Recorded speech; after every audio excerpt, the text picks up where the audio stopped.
Hello, and welcome to the NXT Back to the Future podcast. My name is Adam Howells, and I will be joined by Dave Simmons this week, who will be hosting as usual. Let's start this podcast with an apology. Me and Dave haven't recorded for 3 weeks, and the last time we recorded, we did it over video call. So I changed the setting on my mic to suit that. However, because it's been 3 weeks, I forgot to change it back. So, trust me, Dave is in the same room as me when we're recording this podcast. He just sounds a little bit quieter and as if he's about 10 metres away from me. You can still hear him reasonably well, but it's obviously not as crisp as what you would be used to. I am really sorry about this, and it's something that we'll make sure we check going forward. Hopefully you enjoyed this podcast. Sadly, I only realised this literally at the end of recording, and it was nearly a 2-hour session that we did for this podcast because it was a special.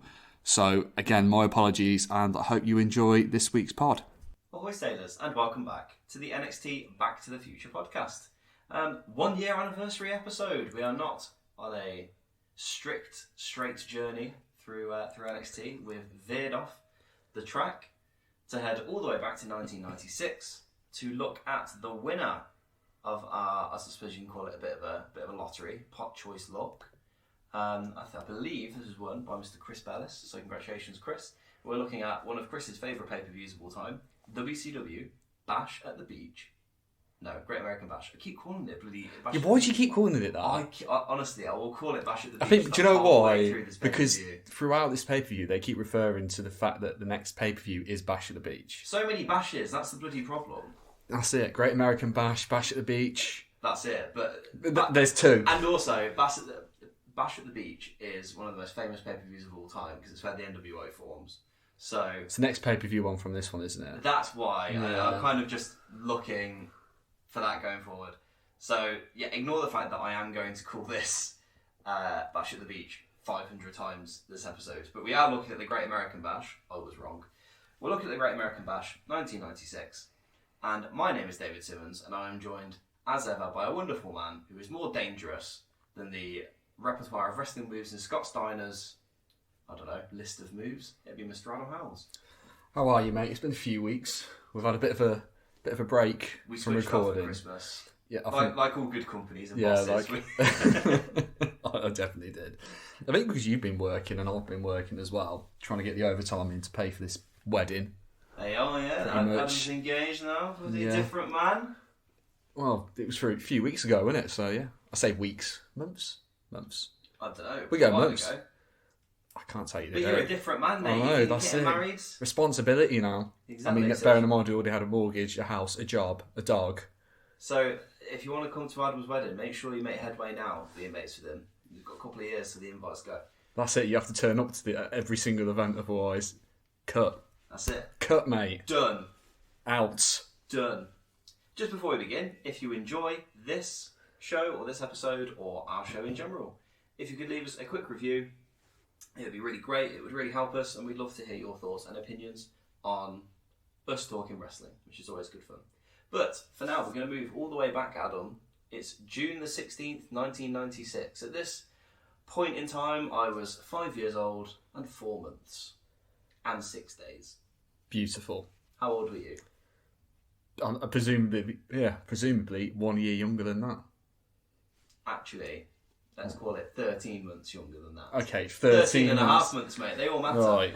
To you it matters. The Ocean Centre is where the pay-per-view is being held. We're in Baltimore, Maryland, at the Baltimore Arena, but it's the Ocean Centre where the pay-per-view was held, which is in the Baltimore Arena. And it's not actually an arena, it's a convention centre, the 5th largest convention centre. Wait, no. This is where I fucked up. What do you mean this is where you fucked up? This is where I fucked up. What were your notes? No, you can delete this because, again, I went to Bash at the Beach. I'm not deleting that, mate.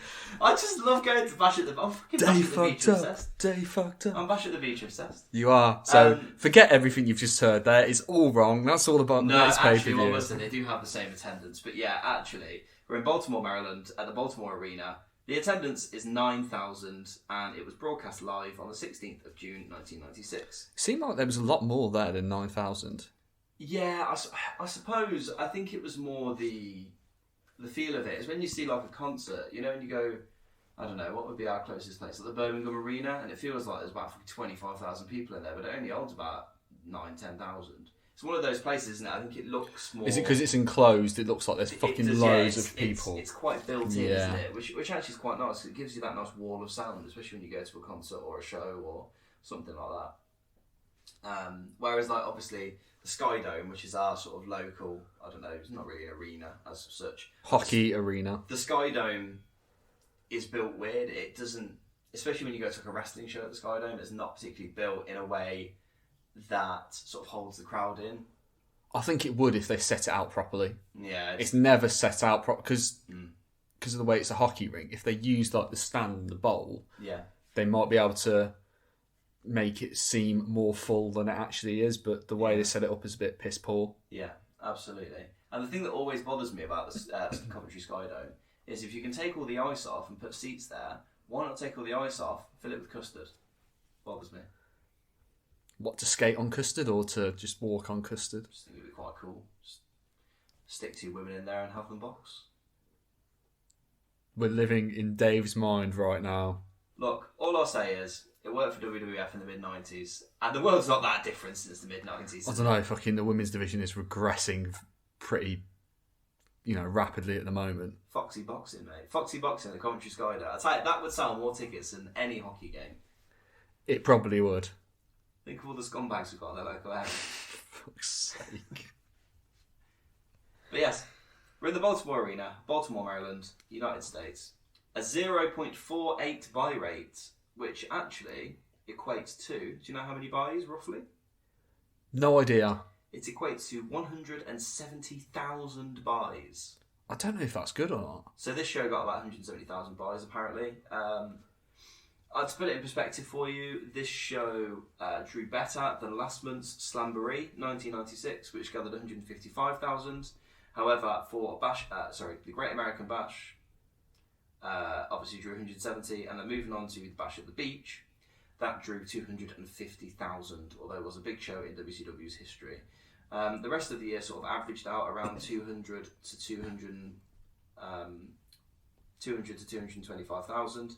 Although the last event of the year, Starrcade 96, that managed to draw 345,000, and the biggest WCW pay-per-view of all time, which was the next year, it was Starrcade 1997, so it was about 15-16 months later, drew 700,000 buys, which is an awfully large number. See, I don't know what to sort of scale that against, because I don't know what WWE do as a pay-per-view.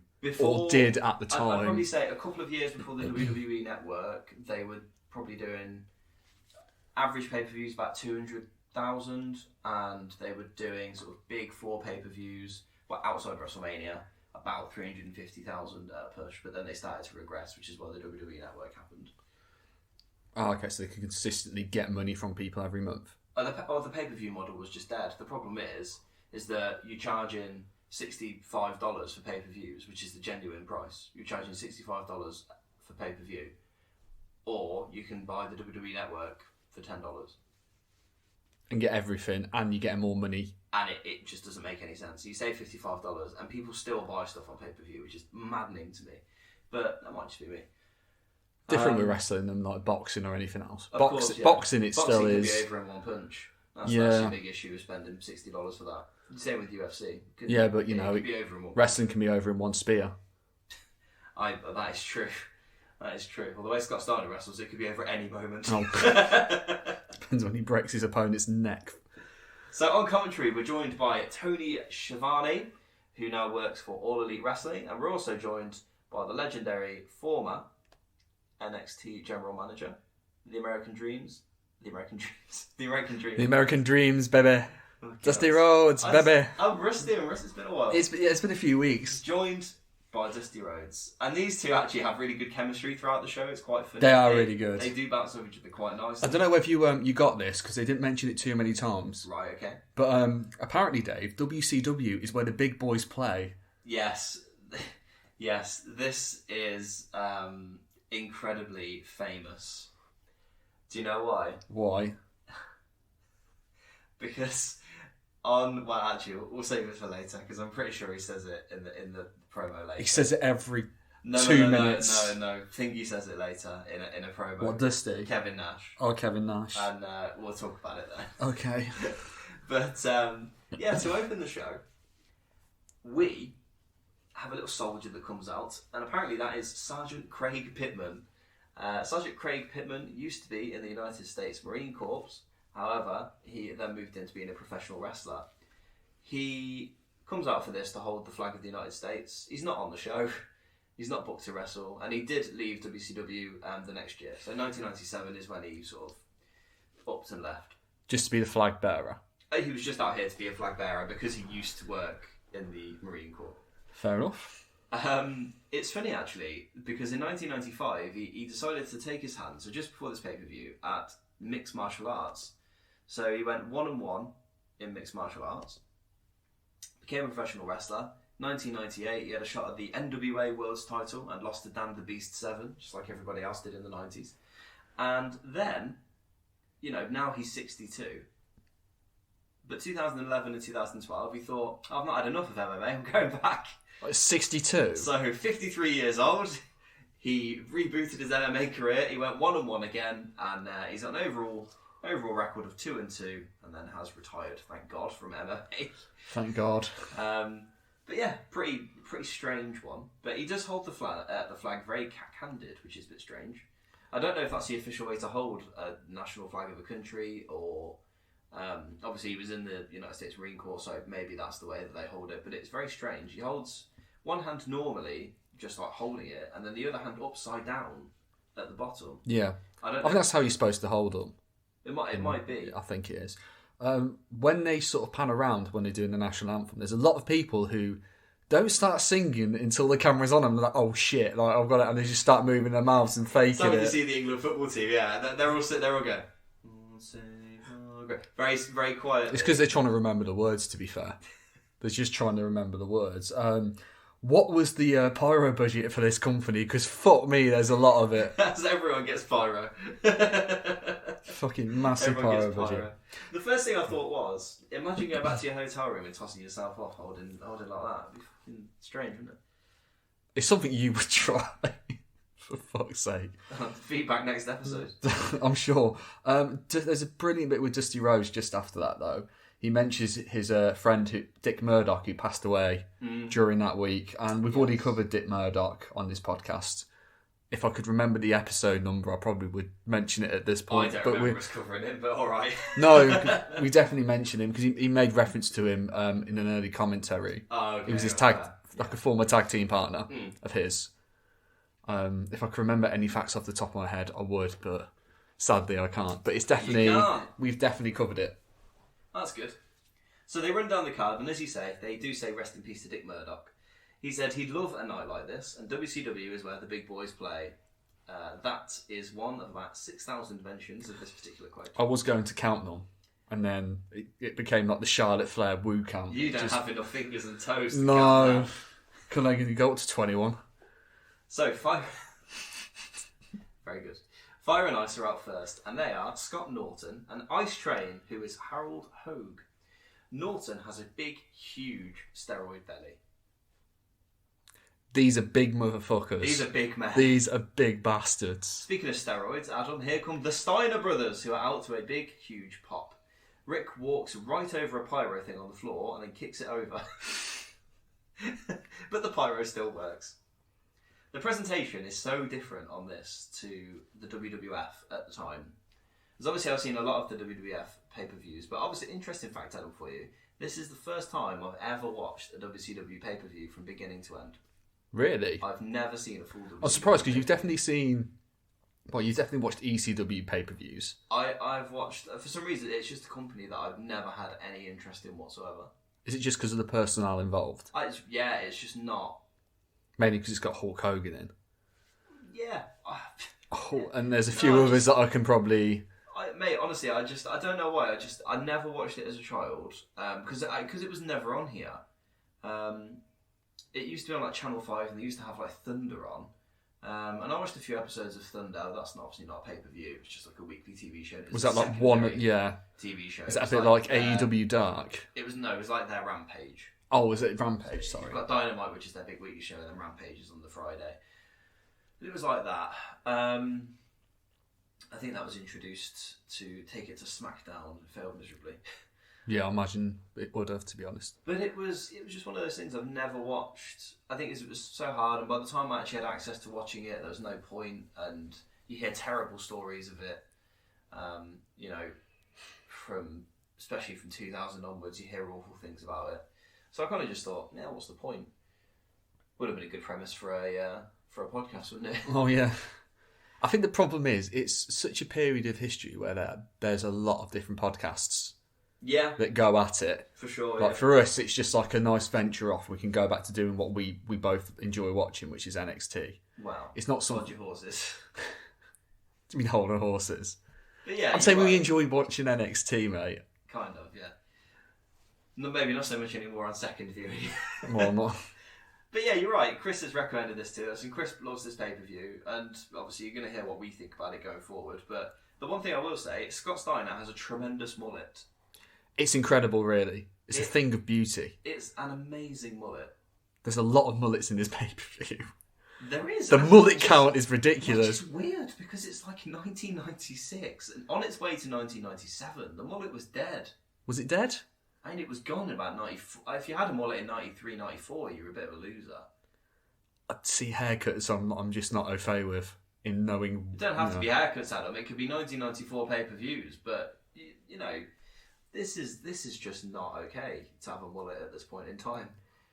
What did surprise me is that the action here was really, really quick, and that shocked me because every man in this match looks about 50 years old. Yeah, it was ridiculous considering the size of the men. This was big motherfuckers going at it. This was what me and Dave love watching more than anything. Big meaty men slapping meat. And this is actually the thing I've got next on my notes is what do you think about the size of these four men? Like these are at the time, you know, mid-carders in a tag team. This is your average guy in this company. Massive. They are huge, aren't they? They're massive and they can go. And that shocks me as well. It's the style, isn't it? Yeah. There's no rest in there in this match at all. It's like bang, bam, next move, bam, next move, bam. Yeah. Gonna drop you on your fucking head. And they're not like 4-minute matches either. These are like 10-minute matches where it's like move. And that's so different compared to WWF at the time, which I don't know. It's so strange to imagine WCW having this style of work rate when you look at their main event, and their main event guys are like Lex Luger, Hogan, Nash, Hall, the Giant. Yeah, Big Show, aka the Giant. You know, all Sting. Like Sting's all right. The rest of them are just big, huge, hulking guys, low work rate. It's just weird. It's weird to see or to imagine this. When you look at the main event, you think the work rate in the main event's so low. And yet the mid-card is brilliant for work rate. Yeah, absolutely. It's fucking topsy-turvy. It's topsy-turvy, really. They were great. It's fucking mad. Mate, absolutely. They say again on commentary, this is where the big boys play. Have you noted every single time they've said it? No, just it's a pretty famous line. You will probably throw that out every so often during this podcast. Oh, it's a pretty famous line, and you'll see why. The scary strength by Scott Norton, who catches Scott Steiner, who must be about 260, 70, maybe 75 pounds, off the top rope and slams him. It's absolute insanity. Ice Train slows the pace at last as he chinlocks Scott while Rick fires up the crowd, but Scott simply can't get back into it. Reverse shoulder breaker by Norton, which again is a great move. that sort of thing is The Rock used to use that when he was like a rookie. Did he? Yeah, The Rock used to use that a lot. The shoulder when breaker. He was like Rocky Maivia. Yeah. When he was like blue chip out IC champion. I used to love that move when I was younger. You never see it anymore. Norton then locks in a submission and Rick kicks him in the face about 7 times, but he no-sells all of it. I mean, that is just brilliant. Rick and Scott are both in to brawl with Fire and Ice, who clear the ring and hit a double team move, but there's a break-up, before a double team move off the shoulders bulldog by the Steiners for another broken pin. Scott, out of fucking nowhere, hits the Frankensteiner for a 3. Yeah, this match just finished ridiculously quickly. But it's like, all of a sudden, we're like, okay, double team moves. Oh, what's that, mate? It's £265. The fucking Frankensteiner, why not? I was like, what? I know that's like his move, but fuck me. There are a couple of bits that I weren't a massive fan of in this match, though. You are a heathen, sir. This match was... Fire hits a shoulder breaker, which looks incredibly dangerous. What? Why? It just looks... It just doesn't look like he's safely doing it. It's like, fuck him. Probably because there's about over £500 worth of mass. The thing is, like, Fire and Ice, they do a tag team move on Rick Steiner. The counter started, and Scott runs to break it. But at that point, like, Fire is in position where he sees... Yeah, he's on the ropes, isn't he, going... Fuck me, we're going at a long pace here. Don't break that. I said no. If you break that pin up, I'll be angry. No. Why'd you do that? Oh, it's brilliant. Again, it's just like, it's proper big lads, isn't it? Have all the pace in the world. When it comes to actually having to do something at moderate pace, no. That's it. I'll tell you, it's great though. Lots of head landing suplexes on show here, and I have to say, it's probably my top 5 matches of all time. That Frankensteiner was terrible. Tony says on commentary he didn't catch it flush, but it was enough. It's the worst Hurricane Rana I've ever seen. He's probably caught it about 10%. Frankenstein, you mean, mate? He's caught about 10% of that Frankenstein, and it's enough to fucking win the match. God. It's so shit. Why do they have ear protectors, by the way? What's the whole thing with that? Is it just the whole amateur wrestling thing? Yeah.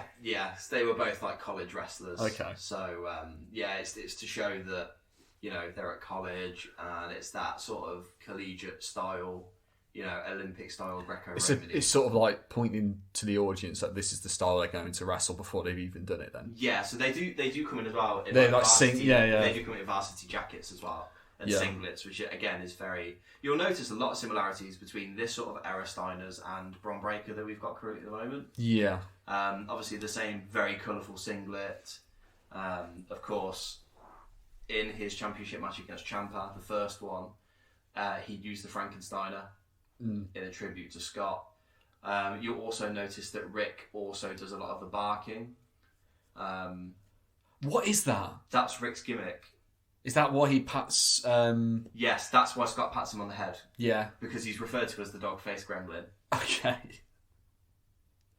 Right. Okay. So he's the dog-faced gremlin, which is why, like, he's down on his knees on all fours. Yeah. Scott pats him. He's the dog-faced gremlin. Dog-face, dog, that's why he barks. I have no idea why. But... No? The dog-faced gremlin, Rick Steiner. So he's taken a bit of stuff from his dad and his uncle, which is quite nice to just incorporate. Well, you expect that with like second generation wrestlers anyway. Oh yeah, he's got to start using the Steiner screwdriver if he knows what's good for him. That'll get him over with you. Mate, that'll get him over with everyone. He nearly kills a man. Exactly. Backstage, the Mouth of the South, Jimmy Hart is being interviewed with Dungeon of Doom leader Kevin Sullivan by Mean Gene Okerlund. And I hate to say this, Adam, but you can insert that promo here, and I would like to... Well, actually, Chris should probably apologise to you on Twitter, because they love the format of going promo match, so there's quite a few promos to insert here. Oh, for fuck's sake. Not my fault, I'm afraid. This is Chris's fault. Chris, how much work are you giving me, man? This is really weird. It seems to be like a pattern as we figure out through the show. But there seems to be an awful lot of shouting and then whispering and then switching back it's and forth. Very dramatic. We'll stick the promo in here. The Mouth of the South, Jimmy Hart, you Nathan Lane wannabe, Taskmaster Kevin Sullivan. Now later tonight you're going to be facing Chris Benoit. I'm going to talk to you on that subject in a moment, but did you see young Benoit? He's very, very, I would say, angry.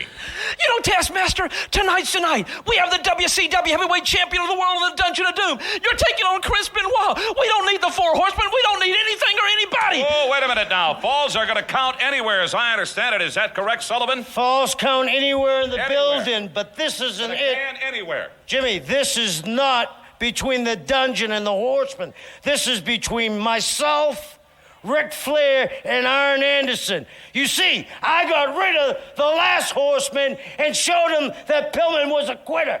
Benoit's no quitter, but he's no horseman. I know what makes a horseman tick. Arn Anderson stuck out his hand. He made a deal, and Arn, this one is for you. When I drag Benoit through this building and I make him suffer, I'm gonna lean over Keep your hands off me. and I'm gonna lay something on you, Benoit. The same thing I laid on Pillman was a left, and I'm gonna show the Horsemen, especially Arn and Rick, that they can count on the Dungeon of Doom. Thank you. Very succinct, Taskmaster Kevin Sullivan. Right now, let's get you back up to the ring. And David Pinzer. Why, you're not on the ring, Gene? Fucking Mouth of the South Jimmy Hart. How many people does he represent in this show? Oh, the Dungeon of Doom is loads of people. Yeah, I was saying, like, he comes up with like 4 different people. They were like the NWO before the NWO was the NWO. Just had so many people. He's not got a great... They're all random people as well. Yeah. I have a guess how old Kevin Sullivan is here. I don't know. Probably older than he should be to be wrestling. I have a guess. How old does he look here? I'm trying to remember him, to be fair. He doesn't look in particularly great health. He's the guy who faces Benoit. Oh, fucking hell, he was old. He's probably late 40s. He's 47 here, although he does There look we go. about 67. Yeah. He says he knows what makes a horseman, and Chris Benoit is not a horseman. Tonight, he will take out Benoit once and for all, like he did to Brian Pillman. Now, this is interesting. And we'll go over all of this later. But next, Al Gatto is out first. And I don't know about you, but he looks lost. He's got some sort of jungle music going on as he leaves. Leaves, enters, leaves. Yes, he does come out to animal noises and drums. And he's facing the United States heavyweight champion, Conan, formerly of Cuba, now residing in Mexico City, Mexico. I'd like to point out here, but for a couple of weeks we were trending higher in the iTunes charts than Conan's podcast. Unlucky, mate. Were we? We were indeed. Does he actually have a podcast? He does, yeah. Sucks to be him. We did. He's also got the Mexican heavyweight title here. Is that like the triple A That title? is the Triple A. Is it? Yeah, There we go. yes. Conan's gear is horrific. I've got here he's wearing amazing ring gear here. Well, it's interesting you say that. Pink and frilly. Oh yeah, it's great. Fucking why not? It screams masculinity, that does. True. Screams, It's like you know, Dolph Ziggler. screams a tough motherfucker that doesn't want to be messed with. Considering how big he is as well, he's quite Conan. Yeah. He's big, isn't he? He's big, but also he's quite, he's got that aerial prowess about him. Yes, he's got a bit of a hybrid style. He was a bit of a revolutionary. It's a bit like Fabian Eichner when he first came in. Yeah, he does. Because he has you a wouldn't look of expect Fabian. Eichner to be, as mobile in the air as he is, considering he's over 205. Yeah, I mean Conan is one of those guys. He had a horrific gimmick in the WWF called Max Moon. Max Moon? Max Moon. Maybe have a Google of Max Moon. Maybe see what you think. I'll do. Very, very odd gimmick. Okay. Basically, Vince pumped a shitload of money into it, and it had like this big, massive fuck off costume and all of this stuff, and it never went anywhere, and it failed miserably. But yes, we better pull back the mask on Al Gatto as well. Al Gatto is former wrestler Pat Tanaka, former WWF, ECW, and WCW alumni. Pat Tanaka in a mask, as he was referred to in the New Generation Project podcast about this show, which is brilliant. On this show, his music is dubbed over. He actually used the theme that would become Goldberg's theme. Oh, really? I read that online, and apparently that is true. So the weird animal music is apparently just dubbed over. So Gatto hits a sit-out powerbomb for a 2 to take control. There's a fucking guy sat in the front row with a huge moustache wearing a gigantic crown. I don't know. Maybe he's a massive fan of Lord Regal. Maybe. Possibly. Some of the offense in this match is quite hilarious. Conan is very unique. They discuss him having his own TV show in Mexico. Did you know that? No, it's highly possible. He has his own TV show. Did he have his own TV show in Mexico? He did. Did he? Did. He was super over in Mexico. That's why he moved there from... Well, no wonder he's the title holder there. Yeah, absolutely. Yeah. It is weird seeing someone that big wrestle like a lucha libre style. Yeah, I mean, this was a small guy in the 90s. Like, Conan was your small guy. Which is ridiculous, because he'd be massive now. Yeah, absolutely. He'd be, like, considered massive, not like... That 235-pound sort of frame, you just don't really get in wrestling anymore. There's not a lot of them about. They're either sort of like 210-pound guys or 260-pound guys. Yeah. There's no one in that sort of 235-pound middle base. Unless you're Buddy Murphy wrestling on 205 Live. 235 Live, baby. Give us 305 Live, mate. That's what we want. Bring it back. The Hoss Championship. It's go. going to be a thing one day. It better be. I'll be disappointed if they don't. Tanaka tries to slide through the ropes with a dropkick, but falls over. Conan hits a sunset flip bomb to the outside and nearly concusses the living shit out of him. Yeah, it was a bit sloppy, that one, I'll be honest. Back in, Gatto is slung into the corner, and Conan hits an Alabama slam and a jackknife pin for a 3. It's a bit of a flat finish, but the crowd actually quite likes it. And then Conan just decides to leave without both of his championships. Just forgets them, casually. Literally just gets out the ring and leaves. Yeah, I'm done. I've been paid enough. Someone can bring them round to me. Yeah, really weird. Do you want to hear a couple of other facts about Conan? Yeah, go on. Amongst his trainers was Eddie Guerrero, and he is the godfather of current WWE performer Dominic Mysterio. Is he? He is. He is indeed. Was that his other godfather being Cain Velasquez? Yeah, he's not actually his godfather. No, I didn't think he was, mate. Obviously. they don't know each other. Completely It's not like WWE to completely fabricate a fact just so they could get a The match out of Undertaker it. and Kane are actual brothers. Are they? Yeah, absolutely. Oh, mate. Imagine the Undertaker is like, he's not a bloody president, is he? He's Mayor. vice mayor. Oh, amazing. Imagine vice mayor, and then you've got Daniel Bryan as his aide or something like that. Do you know what? Or Bryan Danielson. They had the other day, I can't remember what it was called. It was like some little centre. I think it was like a college centre to get practical hands-on experience in order to help you get a job. Yeah. And Glenn Jacobs was outside it, aka Kane, and he was like, "This is where careers begin." And he's doing this whole little thing, trying to sell it and say, "Oh, it's really good for the local community." It was a really nice video. And the best thing I thought was, how amazing would this be if the Undertaker was outside a crematorium and he was like, "Now you can ensure everybody may rest in peace." Inappropriate. Trying to sell apprenticeships. Are you 16 to 19? It'd be fucking unbelievable. Dave Simmons with inappropriate job adverts right there. Oh, mate, it'd be class. This is what we've missed on this podcast.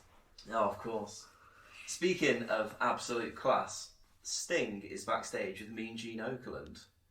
This is the weirdest promo. I put this in here. Yeah. This is the weirdest promo ever. It's so inappropriate. Thank you, Dusty. Sting, come on in if you would. Coming up, we know the background between you and Lord Steven Regal. This guy, to me, kind of comes off as somewhat of a sissy or a prissy, but we know better than that. Looks are deceiving, and his actions are a little deceiving. This man could be one mean son of a gun, as they say. You're trying to stir it up a little bit, aren't you, Mean Gene? You don't have to stir the Stinger up. When you say he's a little prissy, to be honest with you, I gotta wonder myself, because he's talking about the Stinger painting up nice and pretty. Well, your lordship, you also drink tea like this, don't you? That little pinky out like that. I gotta wonder about you myself. Is that the way they breed the boys over there in England? Let me just square something up with you right now. That ain't the way we breed American men here in the United States, and that's exactly where you are, on U.S. turf, U.S. soil. You can take... God, I can't say that. I just can't say that, Mean Gene. We're on TV. You take it for 1 second. Well, I'd just like to point out one thing. This man has wrestled, actually, as a youngster in the sand pits of India. We know what he's done here at World Championship Wrestling. I think you got your work cut out for you, quite honestly. I'm not taking anything away from him. I'm not saying he's not a fantastic wrestler. I'm just saying he's a little iffy. I'm not too sure about him. And if there's anybody that can straighten you out in the course of 10, 20, maybe 30 minutes, it's a Stinger, I guarantee you. Maybe I was a little too strong when I said he's kind of a prissy. Well, whatever. All right, the Great American Bang. This is so bad. Do you remember this promo? What did you think about it first? The one thing that really stands out is the fact that Sting says that he's obviously cutting a promo on Lord Regal. And he says he comes across as a sissy and then does like a weird hand gesture. Is he trying to say he's coming across as gay? He basically infers that he's gay, and being gay is a bad thing. And that is literally... He literally says... They infer Regal is gay, and when I say infer, they basically say he's gay without actually saying he's gay. Mean Gene laughs when he calls England gay and America straight, and then he uses the phrase, I will straighten him out. I couldn't remember that. There's also a lot of shouting. Oh my god. Do you not remember any of this stuff? No, I just remember the... He basically, again, infers England is gay, everyone in England is gay, and he's like, oh, to be a real man, you have to be like America. And then he says, I'm going to straighten you out into the camera. It's awful. It's absolutely terrible. Fucking dreadful. There are some things that can be left in the past, and this is one of them. Oh, it's so bad. And do you know what? Even, again, this is another one of these promos where there's a shit ton of shouting and then whispering in between. He's literally going like, Regal! I'll tell you right now, Regal, you think that you're a big guy, but you're a sissy, and you're a prima donna, and you're a big girl. But don't think that I won't kick your ass tonight. Oh, baby, no, I'm gonna kick your ass tonight. You big fucking gay lord. But you're not a fucking real man, because you're a gay-ass pussy. It's really weird. I don't know why all the promos in the show are like this. But the cadence on them is so strange. It's like... I just want to reiterate that was just as an example of the sort of promo we've had. This is nothing. None of these thoughts are shared by me and Dave, but it's pretty much what they were trying to say. We think William Regal is the manliest man in the world. He's a man's man. He's a man. I'll tell you what, I saw that Such on a man. I saw that on a Square Circle the other day. I say the other day, this was probably weeks ago, but they posted when he was having a match with Daniel Bryan. And Daniel Bryan got it put on. Yeah, it was like cut in, because I think he was in Blackpool. Yeah, it was. At the time. It was in the UK and they were revving him, yeah. But he took it really well. He was like, just bounced it off. Absolutely brilliant. Such a good wrestler. Yeah, he's awesome. We'll get to that later on. Now, time for the Lord of the Ring match. And Dave, what is the Lord of the Ring? What is the Lord of the Ring match? Yeah. Well, the Lord of the Ring. The Lord of the Ring match. We'll get to that, shall we? But yeah, next out is DDP. He has a stogie cigar in his mouth. He cuts a promo, and I have absolutely no idea about anything that happens in this promo. He says that these Baltimore bimbos will forget all about Cal Ripken when they get a look at him, whoever that is. Who's Cal Ripken, do you know? No idea. Who is Cal Ripken? Me don't know. You don't know? Cal Ripken. He was nicknamed the Iron Man. He's a former American baseball shortstop and third baseman who played 21 seasons in Major League Baseball for the Baltimore Orioles. Orioles, I think. Oreos, delicious biscuits. Anyway, he's that. Marcus Bagwell is out to face him, and he gets attacked from behind. Marcus Bagwell. Do you know who Marcus Bagwell is? Yes, the son of Judy Bagwell. Yes, it's Bob Bagwell! Yes. And sadly, he's working here tonight because he hasn't got his mum to call in sick for him this show. No. She's preoccupied on some other forklift. DDP sells really hard in the early going here. And it's hard to believe how modern the company's style is at this moment. It's very active, very quick-paced, but shorter matches. But I prefer that rather than like a 20-minute match where they go hard for 5 minutes. I'd give me like an 8-minute match where they just go bang, bang, bang, bang, bang. You can tell who's the face and who's the heel in this. Like, Bagwell's on the top rope. DDP hits the rope, so he falls and crotch shots himself on the top. And Dusty says that'll make you sing like a canary right there. It's this... DDP at this point is just someone he's almost like Dolph Ziggler at the point in our podcast. Yeah. Oh yeah. He's absolutely just selling the fuck out of anything. Yeah. Buff Bagwell could have blown at him and he'd have gone over the top rope. He's literally like Shawn Michaels against Hogan. He's absolutely everywhere. You say you didn't know anything about this Lord of the Ring. apparently they had a tournament the previous pay-per-view to this, which was Slamboree. Right, okay. And that's how he won. So I don't know whether it's just, instead of having like a medal or a belt, it's just a ring that he carries or puts on the line, I think. Really? I think so, anyway. I'll have to... Interesting, because AEW have a ring. Is it a ring? It's not like an official championship, but it's like a battle royale, and MJF has won it 3 years on the trot. Is that the like the casino one?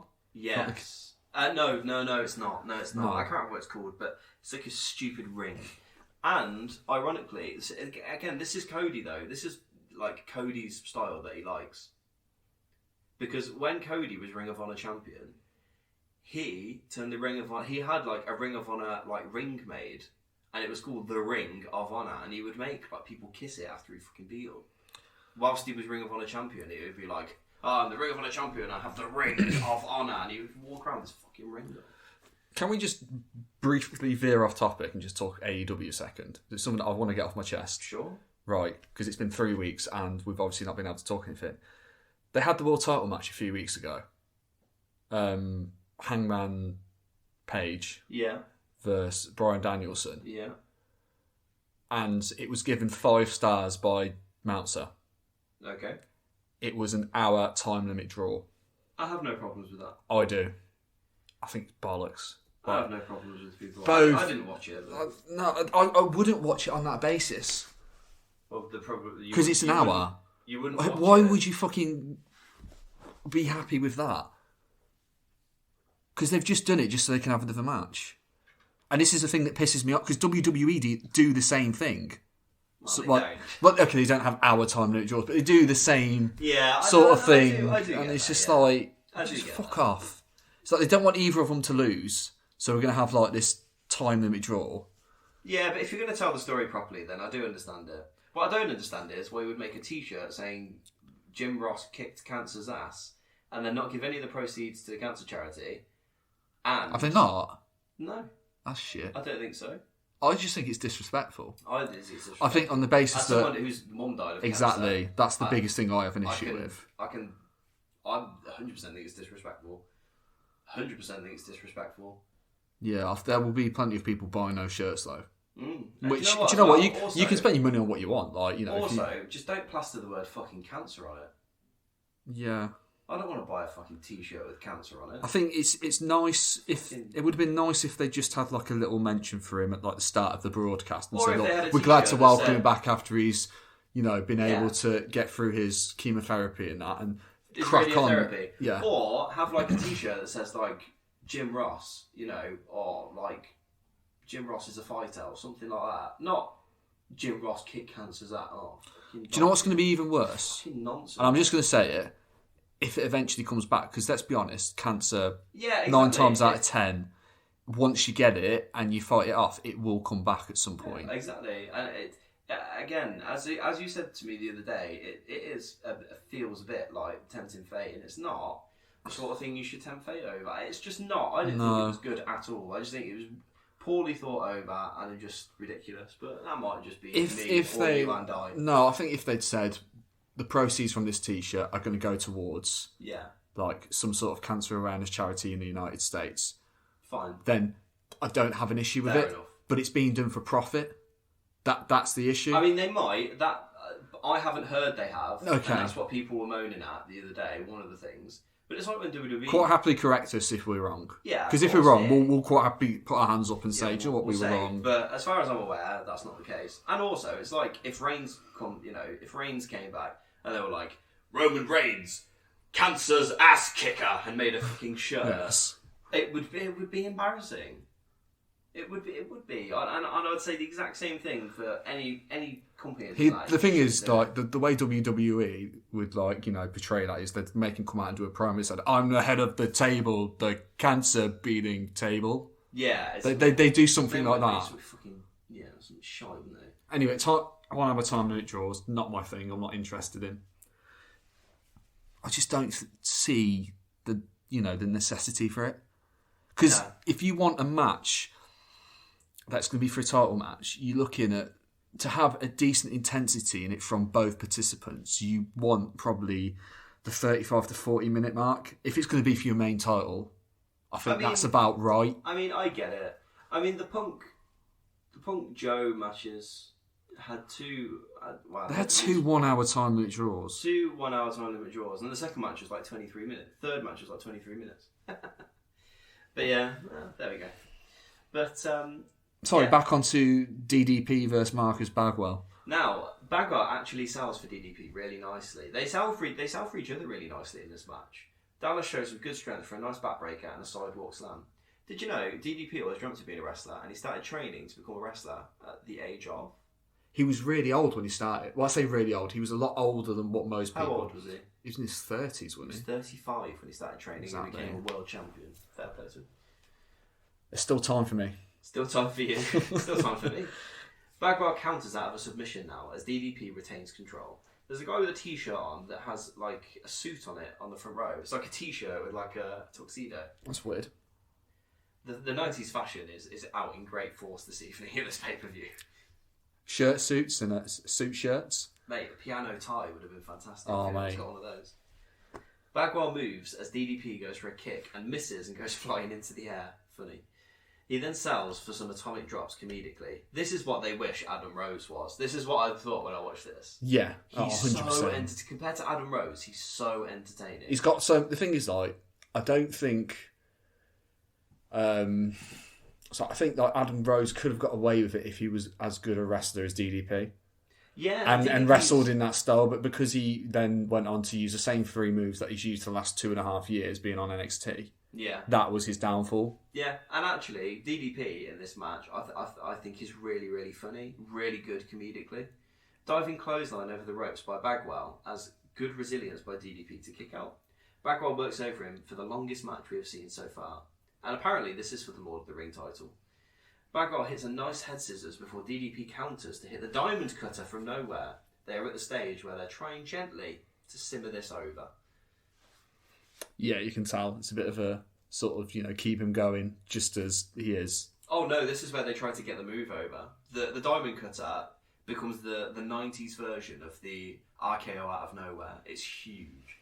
That became a thing. It would be like, how will he hit it? So every single week he would hit it like in a different way with a different counter. And they've really got it over. By the time he became world champion, which was never sort of the plan at this point, I would assume, based on gimmick and everything like that. But by the time that move was so over, by the time he became champion, it was nuts. Absolutely nuts.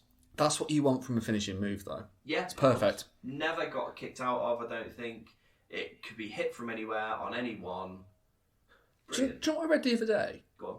That actually surprised me, and I thought about it. I was like, actually, yeah, it's right. Yeah. Apparently, Baron Corbin's End of Days has never been kicked out of. No, never. Fucking since when? Never. Well, since the dawn of time. It's like, it's mad. He's never really been in a high-profile match, though, has he? No, that's his problem. Yeah, but he's not that sort of wrestler again. I think if he would have been... Very well-protected finisher. Very well. I mean, that's how they... Black Mass was the same. Yeah. He was only ever kicked out once, and that was done by accident because the referee didn't count properly. Like, he thought that that was the finish, and Buddy Murphy should have lifted his shoulder. Yeah. And he didn't. He meant to keep it down. Yeah. But because of that hesitation, Black picked Murphy up and did it fucking twice in a row on him and then pinned him. Just to solidify it a bit. But I think by that point, you spoiled it ever so slightly. Yeah. The Giant is backstage with Mean Gene Okerlund and Jimmy Hart. Again. Promo here. Jimmy Hart, the man who's going to be defending this coveted WCW heavyweight title later tonight against Lex Luger, the Giant, also joining us. But I think the $64,000 or $1 million question in 1996, Jimmy Hart, where do your affections lie? You're kind of the man in the middle. We know about your association with the Giant, but what about Lex Luger? Well, Mean Gene, everybody wants to know, what's up between Jimmy Hart and Lex Luger? Sting's worried about it, the Taskmaster's been worried about it, but, Jimmy Hart's not worried about it. I wouldn't trust you as far as I could throw you. On the other hand, Giant, you've got to look forward to a title defense. In this great city, they're hanging from the rafters out here at the Baltimore Arena. But tonight, other things on your mind, Lex Luger and the torture rack. Well, the only torture that's going to really happen tonight, and I want you to listen very closely, Lex. If you think that you're going to come out there in that ring and put the greatest world heavyweight champion of all time in the rack, you're sadly mistaken.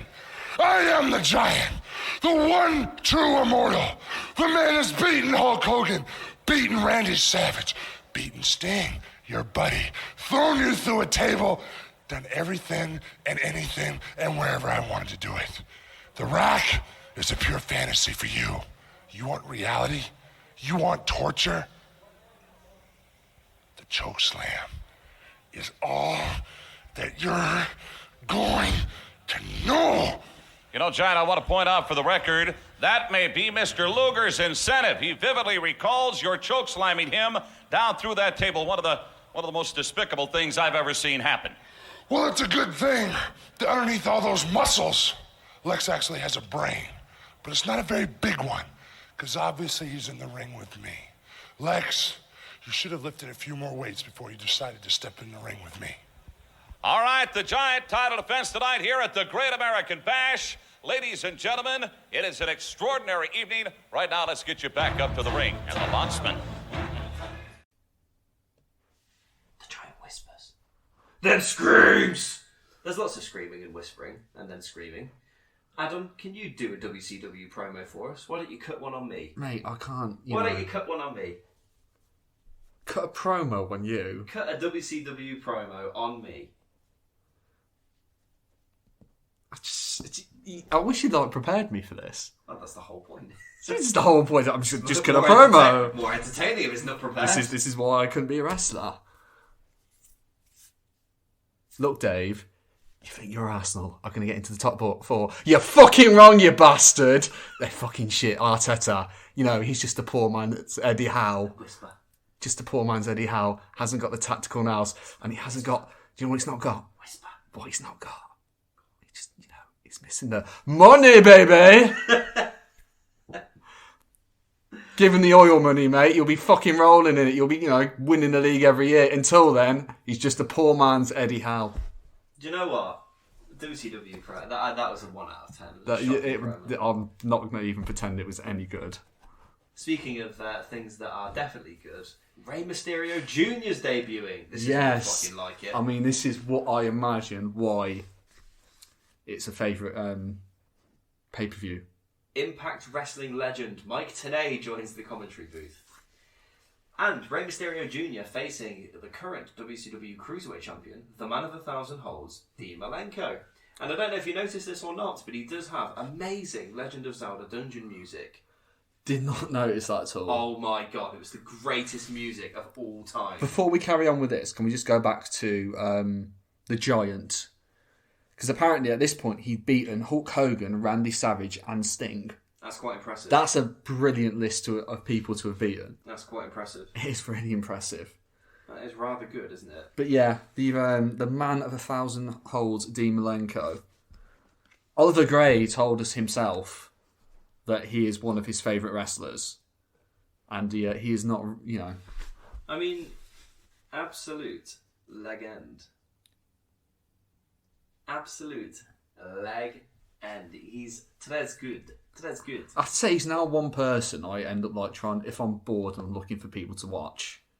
You watch Dean Malenko? He's one of the ones I will go to. That is what I've installed into you, the discipline to watch good wrestling. That's it. I've taken no notes for this match so far, but I must say the ground game of Mr. Malenko is absolutely spellbinding. He's incredible. I mean, you don't watch him often. It's so easy to forget how good he was. He begins to focus on the arm of Mysterio, including a move you don't see anymore, such as the 1 foot behind the arm and 1 foot on top of the arm, and then kicking it to try and pull it out of its socket. Stunning wrestling. It's beautiful. Stunning roll-up into a powerbomb position, thrown off by Malenko in a huge clothesline. Gorgeous again. Everything about this match is so smooth. What did you think of Dean Malenko then, Adam? As you said, it's just such a brilliant technical wrestler. His mat game is fantastic. Submissions, are, plentiful. There's a lot of them. But then it doesn't feel really slow-paced as well. Yeah. Pacing is perfect. Yeah. It does help that he's working with a young Rey Mysterio as well. a better Rey Mysterio because of it, because I don't think I've ever seen him wrestle like this in WWE. Yeah, by the time Malenko got to WWE, Mysterio. Oh, right, okay. Yeah, well, Ray was very different at this point. You should see some of his stuff in '95 in ECW. Yeah, Oh my imagine God. that is. He has like a fucking Tijuana death match with Psychosis. Fucking mental. Christ. They go out into the car park. They're doing like fucking Hurricane Riders off cars. It's fucking mental. We'll watch it. We go to yours for New Year's. It's fucking absolutely awesome. So good. I swear that I went to watch Dean Malenko versus... Was it Super Dragon? Yes, maybe. Yeah. No, because there was... No, because Rey Mysterio... No, I was going to watch... Not Super Dragon. Super Dragon's like PWGO and a Super Dragon. Okay, who... That'd be like Ultimate Dragon. That's it, sorry. Yeah. I was looking through pay-per-views and I saw, oh my God, they've got Malenko versus Ultimate Dragon. I want to watch this. But then on the same card, the very first match, it was Eddie Guerrero versus Rey Mysterio. I was like, I'm fucking watching this as well. I'm like, this is great. You need to watch the Halloween Havoc 97 match. I've watched it already. We'll watch it again. Yeah, we'll watch it again later. So good. So good. Is that the one where DDP hits a diamond cutter out of a jackhammer? I don't know, I'm not sure. I think it is. I'm not sure. I think this was I think because the spot sent everyone fucking mental. Oh, everyone coming over it. What I will say, Adam, who would you like to see Dean Malenko face in the modern day? Modern day? He and Bret Hart would have been unbelievable, and unfortunately they only had one He's meeting. He's not the first name actually that came to my head there. Now, the sad thing is that what I will say is Dean and Bret had one meeting on WCW Nitro, which was Bret's second match in the company, and apparently it was terrible. It was 2 years earlier. Oh, that's sad. So who would you like to see? Pete Dunne. Oh, that would be so That would good. be such a good match. Yes. That would be great. Because I feel like Pete Dunne is like a mini Dean Malenko of sorts. He loves that sort of style. He does love that like submission mat-based style. The regal Finlay. Exactly. Sort of style, yeah. Exactly. Oh, amazing. They spend a lot of time on commentary comparing Ray to Eddie Guerrero, who has just won the New Japan Pro Wrestling Best of the Super Juniors tournament. He won under a mask as Black Tiger 2, and he faced the great Sasuke for the junior heavyweight title, but was unsuccessful. They say also if Ray wins, the AAA promotion in Mexico will hold half of all WCW championships.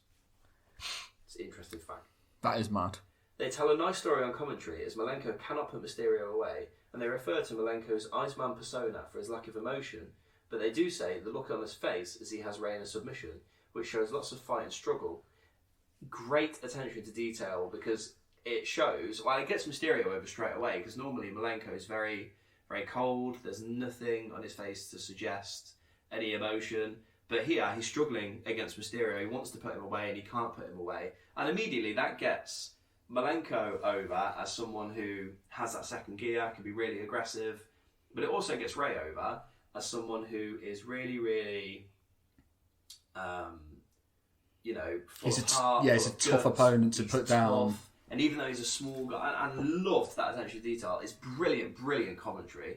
I'd say that's probably the best bit of commentary, the best commentated match we've heard on this podcast. Oh, 100%. This match. The commentary on this match was absolutely brilliant. At one point, Dean hits the Mexican surfboard and then rolls him up into like a pin attempt. Who created the Mexican surfboard? They do talk about it, don't they? They do. Who it was? Can't remember? No, they do talk about it. Rito Romero. Yes. I was going to say, I did watch it and I knew you would make a note of that. Oh, of course. Mysterio mounts a comeback, ending with a crazy somersault plancha to the outside. They trade pinfalls back and forth, but neither man can score a 3. Malenko just has the number 1000 on his trunks. Amazing. What more? I mean, in the closing stages, I can't call the moves that they're doing, but I'm just like mesmerised by it. Yes, it's just move after move, and it's so slick between the two of them. I'm smiling talking about this match. Yeah, I absolutely loved it. It's great. Ray hits a top rope Frankensteiner, as they say the fans are absolutely loving it. Ray reverses a tilt-a-whirl into a pin, but it's a 2. Ray goes up to the shoulders, Malenko spins him round to his front and powerbombs him into the mat for a 3. Cue the amazing Legend of Zelda dungeon music. What a match. Amazing, amazing action. It's great. It's just so good, this is why I go back and watch bits of WCW when I can. Oh, this is the best stuff to watch. Don't go and watch Goldberg. Oh, no, not at all. No. And this is why I think, from watching this pay-per-view, why I do quite like WCW as a brand, because you get quite a lot of different styles of matches and types of matches. Yeah. Like, you wouldn't have imagined that we would get, like, you know, a big fucking Hoss tag team match and then something like this. Yeah, the depth, I think, of their talent is a lot greater than WWF's at the time. A lot greater than WWF's. The only reason that they sort of, they weren't really losing anyone of note. The only person they'd lost of note at this point, we'll go talk about in the next match. Yeah. The only problem I had with this match is Malenko does put his feet on the ropes, and they don't say he's cheated. Did you notice that at the end? Yeah, he cheats for the pin. He cheats to win, but they don't mention it. They don't mention he's got his feet on the ropes. They don't mention it as cheating. They don't say it's illegal. They literally do not mention it. It just happens. It's really, really weird. That, again, will get Ray over, because it's like, well, he must be that tough if someone like Dean Malenko's had to sort of, you know, use leverage. But if they'd made a comment towards it, that would have been good.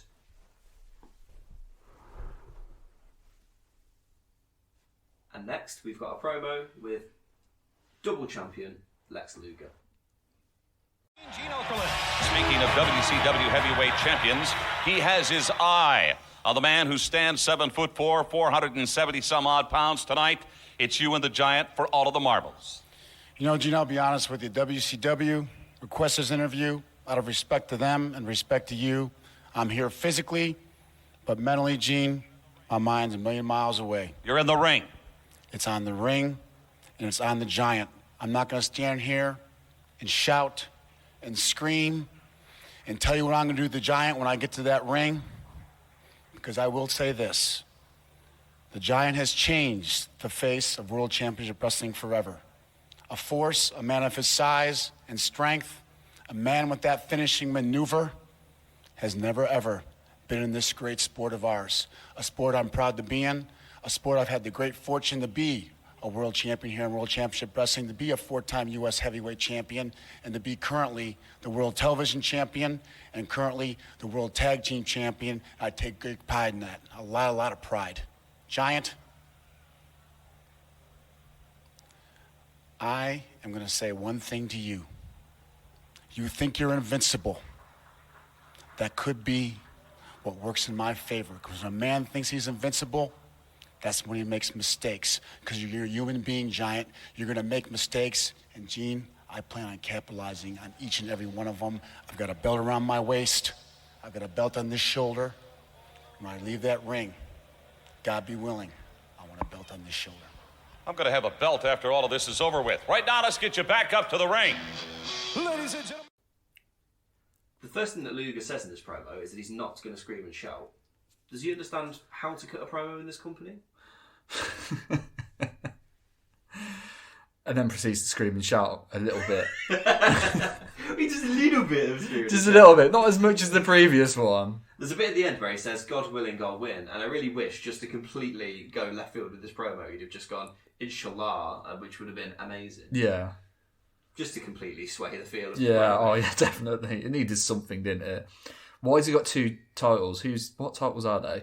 They are the WCW United States Heavyweight Championship. Okay. And the WCW Tag Team Championships, of which he shares with... No idea. It's Sting! Oh, okay. Yes. He and Sting. Hey? He and Sting. Him and Sting are legit best mates. Ah, okay. They like train. They used to train together when they were younger. They used to bodybuild together, and that's how they got into the business. Good, yeah. Next, we've got Big Bummer. Big Bummer. It's Big Bummer coming to the ring. Quite literally. Oh my god. Fucking hell, do you want to start cutting a... Big Bubba! Do you want to start cutting a promo on William Regal, mate? Fucking that'll be his new name. Big Bubba comes out with the Mouth of the South, Jimmy Hart. He's cutting some hair that, is weird. Yeah. Big Bubba is a WWE Hall of Famer. Is he? He is! As Big Bubba? No, it's a different character. Did you not mention him at all? Not recognise him? No. What if I did the theme song to men behaving badly.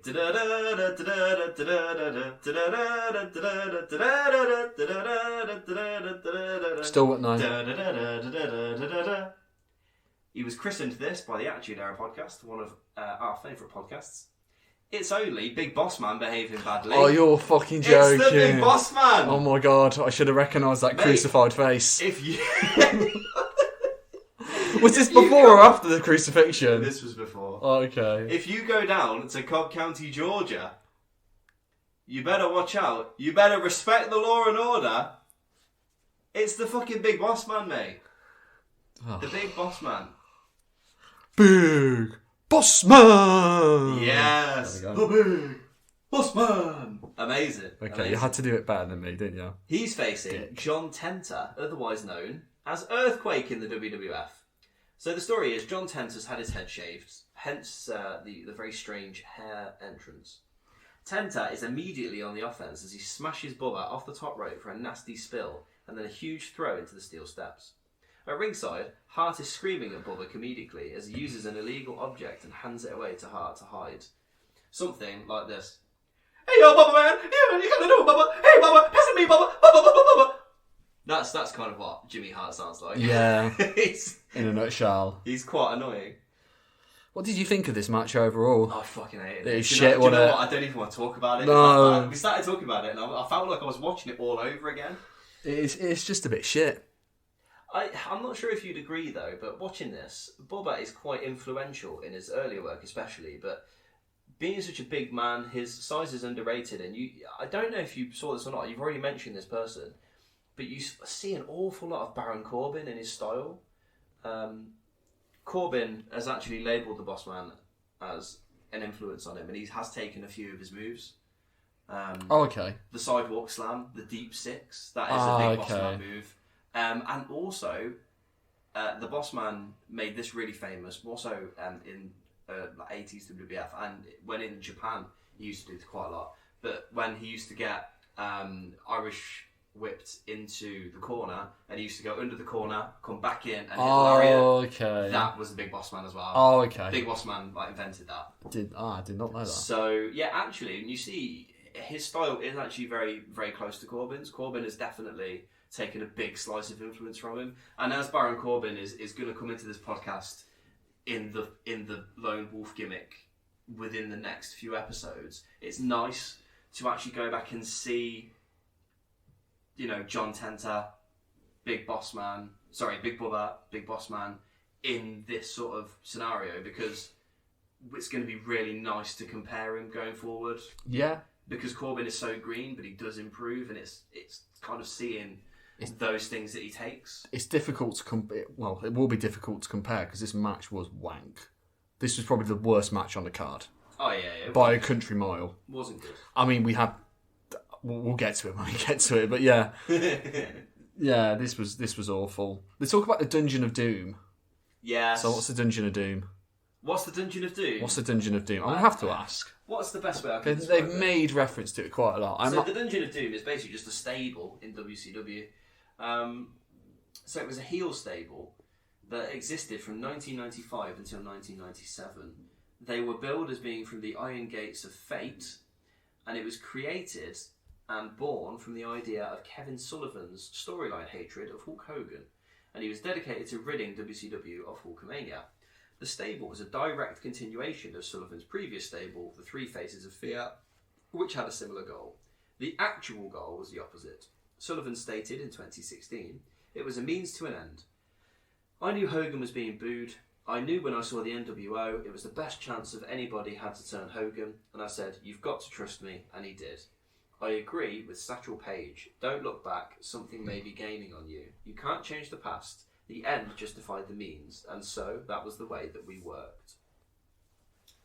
So, after Sullivan defeated the man with no name at Slamboree in 1995, I know WCW is terrible, the Master told Sullivan he was the Taskmaster of the Dungeon of Doom. The Taskmaster? And that's why he was referred to as Taskmaster Kevin Sullivan. And his task was to destroy Hulkamania.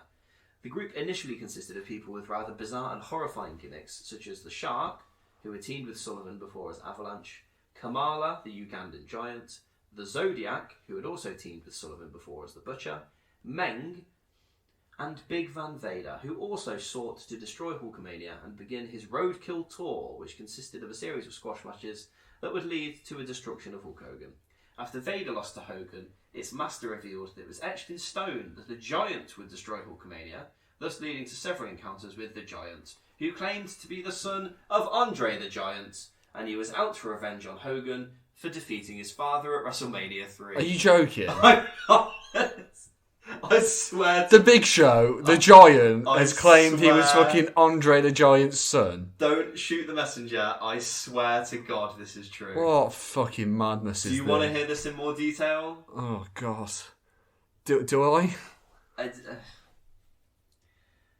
Yeah, it's a strange thing. But basically, in the spring of '96, the Dungeon of Doom member Zodiac began warding the Giant away from Hogan. Soon after, Hogan was revealed that the man known as the Zodiac was actually a spy sent to join the group by Hogan. His old friend had been spying for Hulk the whole time. The revelation transformed the Zodiac into the Booty Man, an ally of Hogan and Randy Savage. The Taskmaster confronted Ric Flair after the Four Horsemen member Brian Pillman said some disparaging words towards the Dungeon of Doom.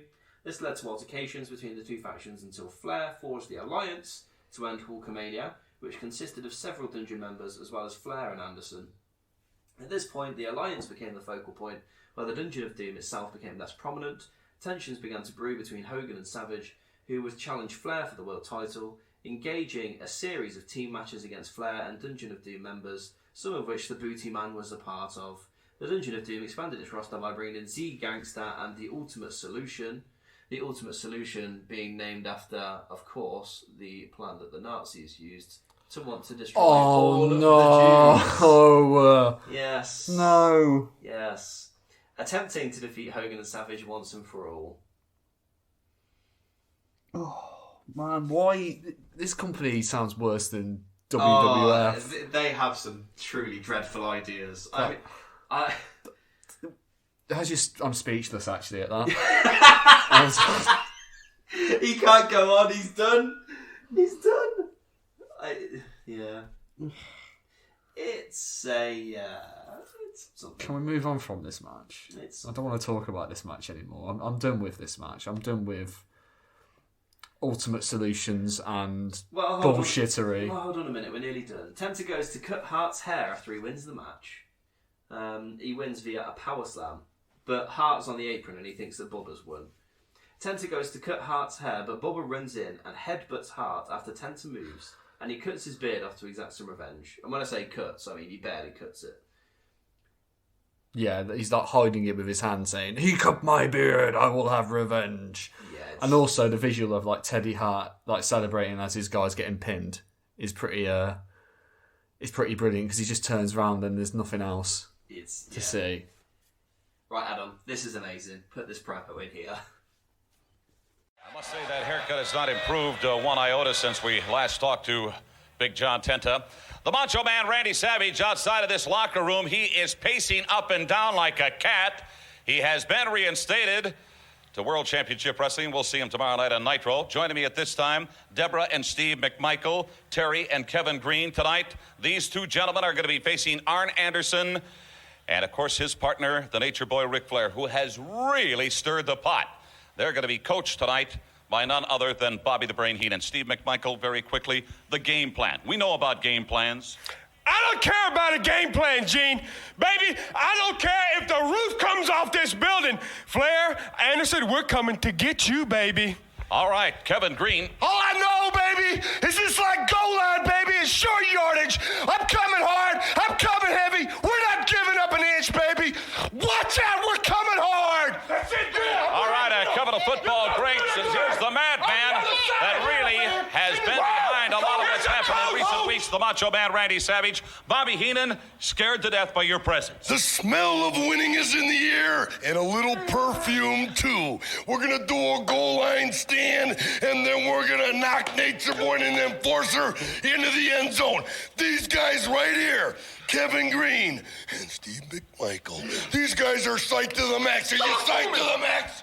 Hey, psych, brother. Baby, I'm with you, Daddy. Right now, me and Gene Oakland, you're in a huddle, and this is the winning team. Am I right or am I right? Talk to me. Am I right? Let's go right now. All right, they're headed out the door. They're leaving me in the locker room. Terry and Deborah Mcmichael, Kevin Green, Steve McMichael. I'm still getting a lot of chin music there for the Macho Man, Randy Savage. They're going to be facing Flair, Anderson, Remember Woman, and Elizabeth. They're not the nicest ladies in the world. They've been known to have a trick or two up their sleeve or elsewhere. Right now, let's get you back up to the ring. Deborah Mcmichael is the former wife of who? Deborah Mcmichael? The blonde-haired woman with the two football players. What, Miss Elizabeth? No. The blonde-haired woman, Deborah Mcmichael. Oh, I don't know. She's just known as the woman, isn't she? No. Am I thinking of a different promo? You're thinking of the next promo. Oh, sorry, yeah. No, I don't know. Deborah Mcmichael, the former wife of Mongo Steve McMichael, and also the former wife, you will see her frequenting a lot of late 90s WWF pay-per-views. It's the one and only Mrs. former Stone Cold Steve Austin. Oh, okay. Yeah. Steve McMichael also is currently suffering from ALS. Don't know if you remember the ALS Ice Bucket Challenge. But I never took part in that. He's suffering from that disease and he is quite unwell, which is a big shame. So obviously we both wish him all the best. Yeah. Crippler Chris Benoit is out next, followed by the Taskmaster Kevin Sullivan. Benoit meets him in the aisleway and they fight down to ringside. They break out into the crowd as the crowd goes absolutely batshit mental. They go up to the middle level, go out of the arena and into the male toilets where Sullivan throws the door into Benoit's head. He throws him back first into the door and the audience rushes in with a third slam to the head. Double stomp on the bathroom floor by Sullivan, and I will never get to say that again on this podcast. There's also, the crowd sort of run in. There's one bloke who runs in with a baby. Yeah, there is. In the front, he's stood in the front, holding it like a few weeks. This kid must have been weeks old. It must be weeks old. Literally, it's the most brought him to a fucking wrestling match. It's so funny. Benoit starts throwing huge rights, and he tries to put his head in the commode, but throws the door on his shoulders instead. They just brawl, and it's amazing. It's just brawling. I mean, we are reminded this is where the big boys play. And where the big boys go to the toilet. Yes, exactly. Dusty also screams, "There's a lady in the bathroom! In the men's bathroom, there's a lady!" And he also says, "Let's take the fight to the women's bathroom. Let's see what that one's like." Fucking so weird. It is weird. That is at 1 hour, 23 minutes and 30 seconds, Adam. You can add that scream of "there's a lady in the men's bathroom" in if you want. They leave the toilet and Sullivan hits Benoit with a bin. So Benoit hits him back. And as you say, Dream screams for them to go to the women's bathroom. They also mention Pillman being scared and running after his recent move to WWF. He'd literally debuted on Raw the Monday before this pay-per-view. Ah, okay. Sullivan throws Benoit back first down the stairs. It's fucking disgusting. It doesn't look great as he's rolling down there. Having to sell it. He doesn't have to sell it too much because it looked like it actually fucking hurt. Yeah, it's dreadful. Benoit gets a table and throws it headfirst into Sullivan. He picks it up and puts it in the ring as Dusty says plunder for the 50th time this match. They take bumps on the table and the table doesn't break. They mount the table on the turnbuckles as Benoit is down on it and Sullivan climbs up. Benoit hits a gigantic superplex for a 3 off the table. Benoit throws up the 4 Horsemen 4 to celebrate as the crowd goes wild and Benoit stands over Sullivan, slapping him in the face. Anderson comes out and throws Benoit off, showing the sort of amalgamation that they've done of the Dungeon of Doom and the 4 Horsemen. Anderson comes out and he throws Benoit off, having a go at him before they both kick the living shit out of Sullivan. Dungeon of Doom run out and the Horsemen run away as Anderson raises Benoit's hand. Crazy brawl. I loved it. It was just, there weren't any specific wrestling moves in it. It was just a lot of beating the shit out of each other while walking around a stadium pretty much. It's pretty much where we're at with this. That table looked thick. Oh. It weren't one of the WWE tables designed to break here. Yes. It was poor. Mate, amazing. Has to be said. So, this is a rather famous feud. Do you have any idea why it's a famous feud, Adam? Is it his last feud before he goes to WWF? It's not. It's not nowhere near its last feud. No idea then. So yeah, this is a rather famous feud. So Chris Benoit's sad, miserable tragedy ends often overshadowed much of his career, but there's one thing that is often overlooked in how he essentially stole another man's wife. At the time, Kevin Sullivan, active wrestler, but his main job was working backstage as a head booker of WCW. Sullivan would decide which wrestlers to push and what storylines they would be involved in. When Sullivan was given the task of getting over the insanely talented but somewhat off-putting Chris Benoit, he decided to take it personally. Kevin Sullivan's wife Nancy had been a fixture in WCW for years, acting as a manager or a valet known as Woman. She managed the Dungeon of Doom while they feuded with the Steiner brothers and would go on to be Kevin Sullivan's valet. Sullivan wrote an angle where Benoit would lure her away, and since these were the days of kayfabe, he insisted to Benoit and Nancy that they travel together, eat together, and put on the illusion they were a legitimate couple. However, taking a strange turn, the storyline became real life, and Nancy ended up divorcing Kevin Sullivan and marrying Chris Benoit. You're joking. Kevin Sullivan responded by burying Benoit on the card, often having put over younger talent in squash matches, such as when Benoit lost to the Giant in mere seconds. WCW officials didn't lift a finger to help Benoit, as they thought he had it coming for breaking up Sullivan's marriage, but on the other hand, most of the locker room blamed Sullivan for putting his wife into that spot into the first place. So yeah, that is exactly why. Basically, ended up saying to Chris Benoit, shag my wife, and Chris Benoit went, no, I don't want to. She went, no, I don't want to. And then they went, oh, should we shag? And then years later, Benoit murdered her. That's mad. It's a pretty intense story, I'm not gonna lie. Yeah. Never. It's not gone the way he probably planned. No, I think that probably has gone completely opposite to what he was expecting there. Yeah, he probably expected his wife to come back to him and, you know, to carry on like as normal life rather than have her fuck off. Pretty mental, eh? Yeah. That is a hell of a story, but it's a very, very, very famous story indeed. Fucking hell. And unbelievably, yeah, Benoit actually sat through a lot of that. He could have gone to WWF at the time, but didn't actually go until later. I think the reason he originally went with all of his friends, Saturn and Malenko and Guerrero, was because they just thought the ship was going down and they wanted to go. So all four of them left at once.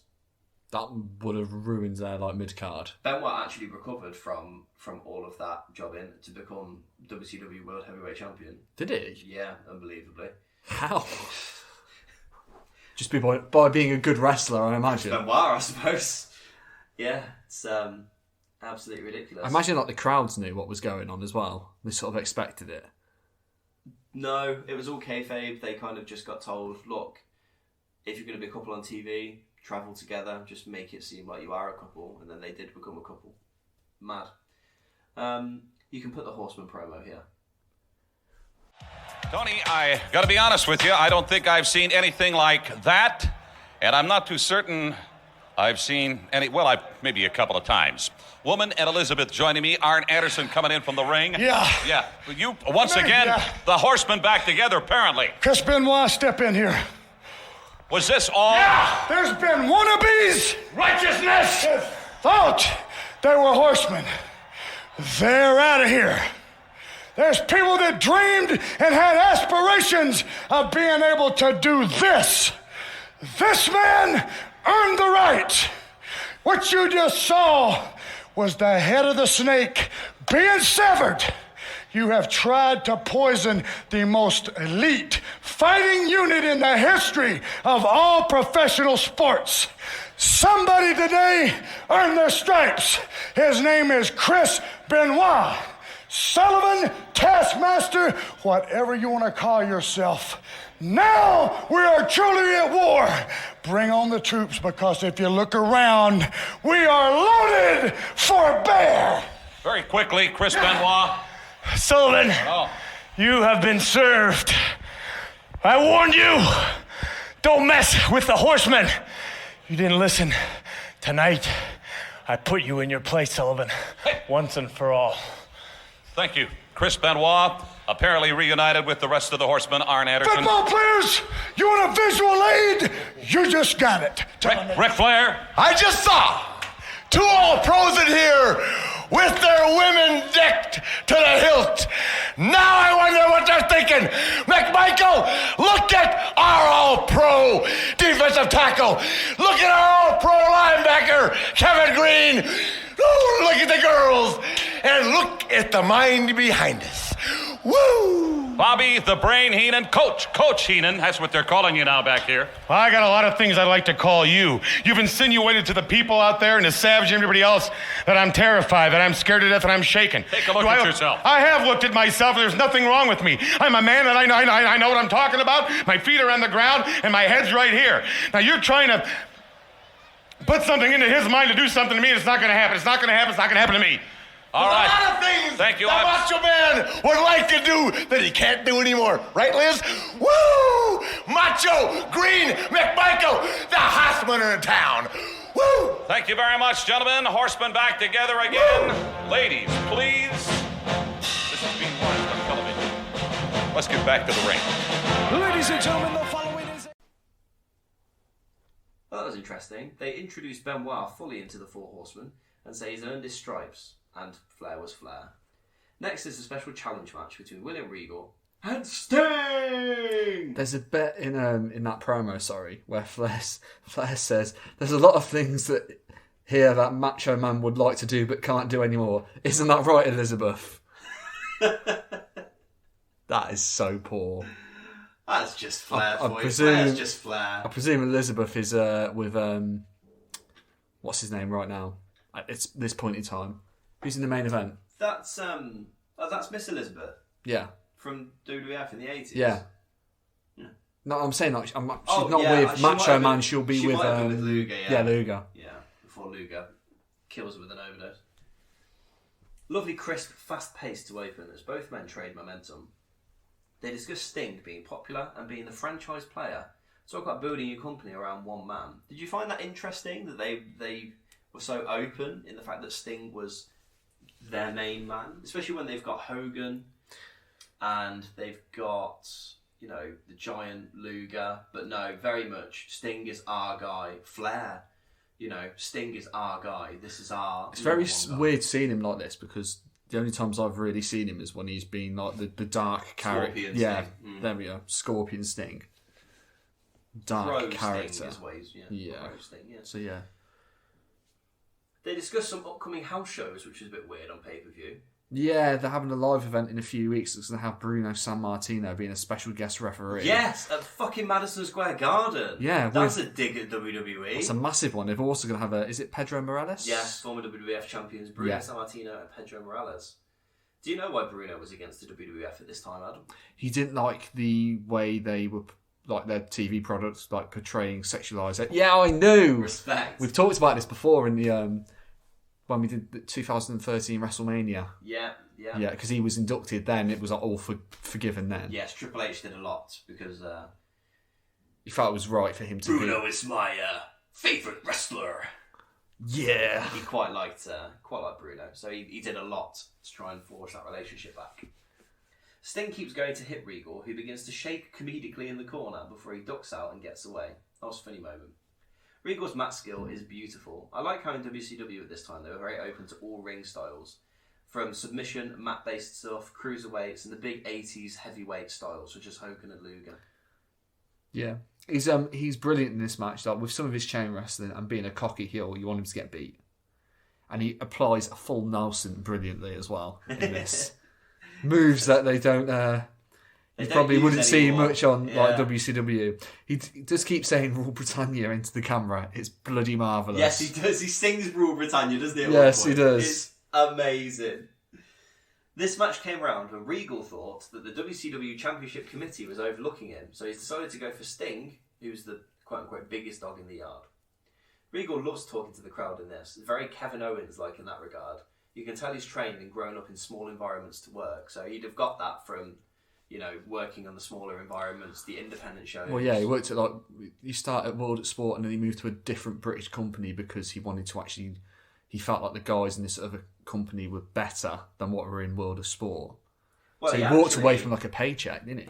Yeah, but he used to work a lot as well, like at like the Butlins and the Blackpool Pleasure Beaches. He used to wrestle in front of those style crowds where they weren't really into wrestling, and that's why he used to do a lot of talking. Well, yeah, you had to get the crowd involved into some. Exactly. You know, this is why he's brilliant at that sort of role. Absolutely. More comedy by Regal, who tries not to fall into a pin off a sunset flip, but finally relents, and then Sting scores a near fall. Regal locks Sting into a seated neck crank and lays into him with vicious open palm-handed strikes. Uppercuts and right hands as the brawl continues. They discuss Sting's heart and his will to win, saying it's his biggest factor in why he's so successful. Regal knocks him over with a big drop kick to the face as more posturing to the crowd happens. Regal hits more open palms while in a submission as he sings Rule Britannia to the camera, which is magnificent. I actually stood up and applauded to my TV. Not surprised. Commentary does a great job of talking up Regal, saying he's very rough and tough, even though he's a submission-based wrestler, saying his car park match and the match against the Belfast Brawler, aka Fit Finlay, are two of the hardest hitting matches in WCW history. Regal finally gets caught by Sting, who locks him into the abdominal stretch, but a left hook by Regal takes control again. Oh my lord, Regal locks in a head scissors. I cannot escape it. You can't escape it on this podcast. The referee has a killer moustache and mullet. It's 1996. Why has everyone got bloody mullets? Because, mate, mullets are cool, obviously. Regal pounds Sting, who continually gets up. Sting tries to do a Hogan and hit a comeback, but a poke in the eye stops it. Sting jumps into life, hitting clotheslines and a dropkick. He ascends the ropes, but Regal hits a short but snappy butterfly suplex from the top rope. Regal locks in the Regal stretch as he screams for him to come on. He randomly breaks it because Sting doesn't submit, which I thought was very odd. That's again, odd continuity in matches. We had that with a couple of matches on this card so far, where they just stopped doing effective things because it hasn't been effective enough. Yeah. I didn't particularly like. He does proceed to smack the shit out of him though, and Regal backhands Sting, which wakes him up as he pounds him into the corner. Sting screams as the crowd lap it up and hits a Stinger splash, but the legs are up. Back body drop by Sting as he goes for the Scorpion Deathlock, and he sits down as Regal taps out. The crowd goes absolutely wild, and it's a really nice finish and good story with Regal looking absolutely brilliant. They discuss Regal's performance on commentary, saying he deserves a lot of credit. Replays of all the key moments, and I absolutely loved it, Adam. But what did you think? I feel like this was one of the best matches on the card. Possibly the best match on the card. I thought it was brilliant. Really, really good. It stands up now. You could watch this now and it wouldn't feel old. It wouldn't feel aged. Well. Yeah. It just keeps up.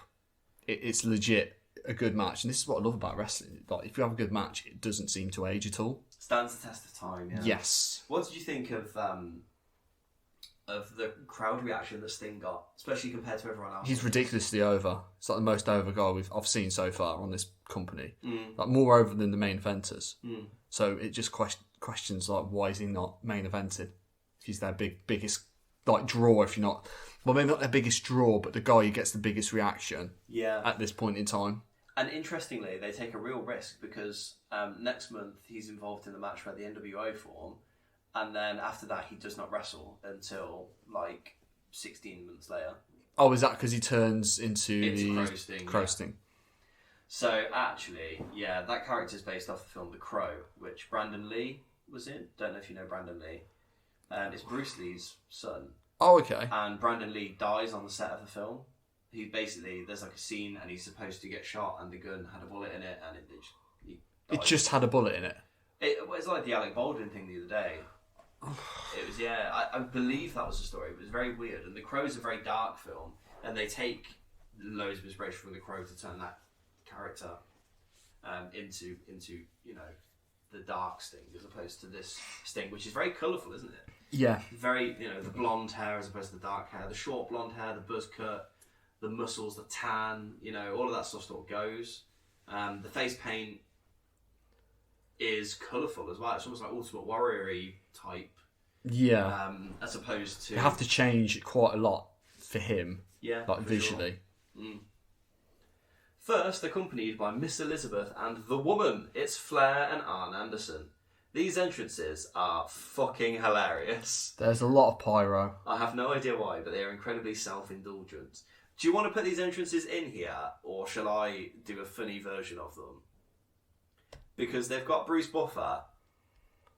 Yes, doing the ring announcing. Oh my god. Why didn't everyone get an introduction like this? Ladies and gentlemen, this is time.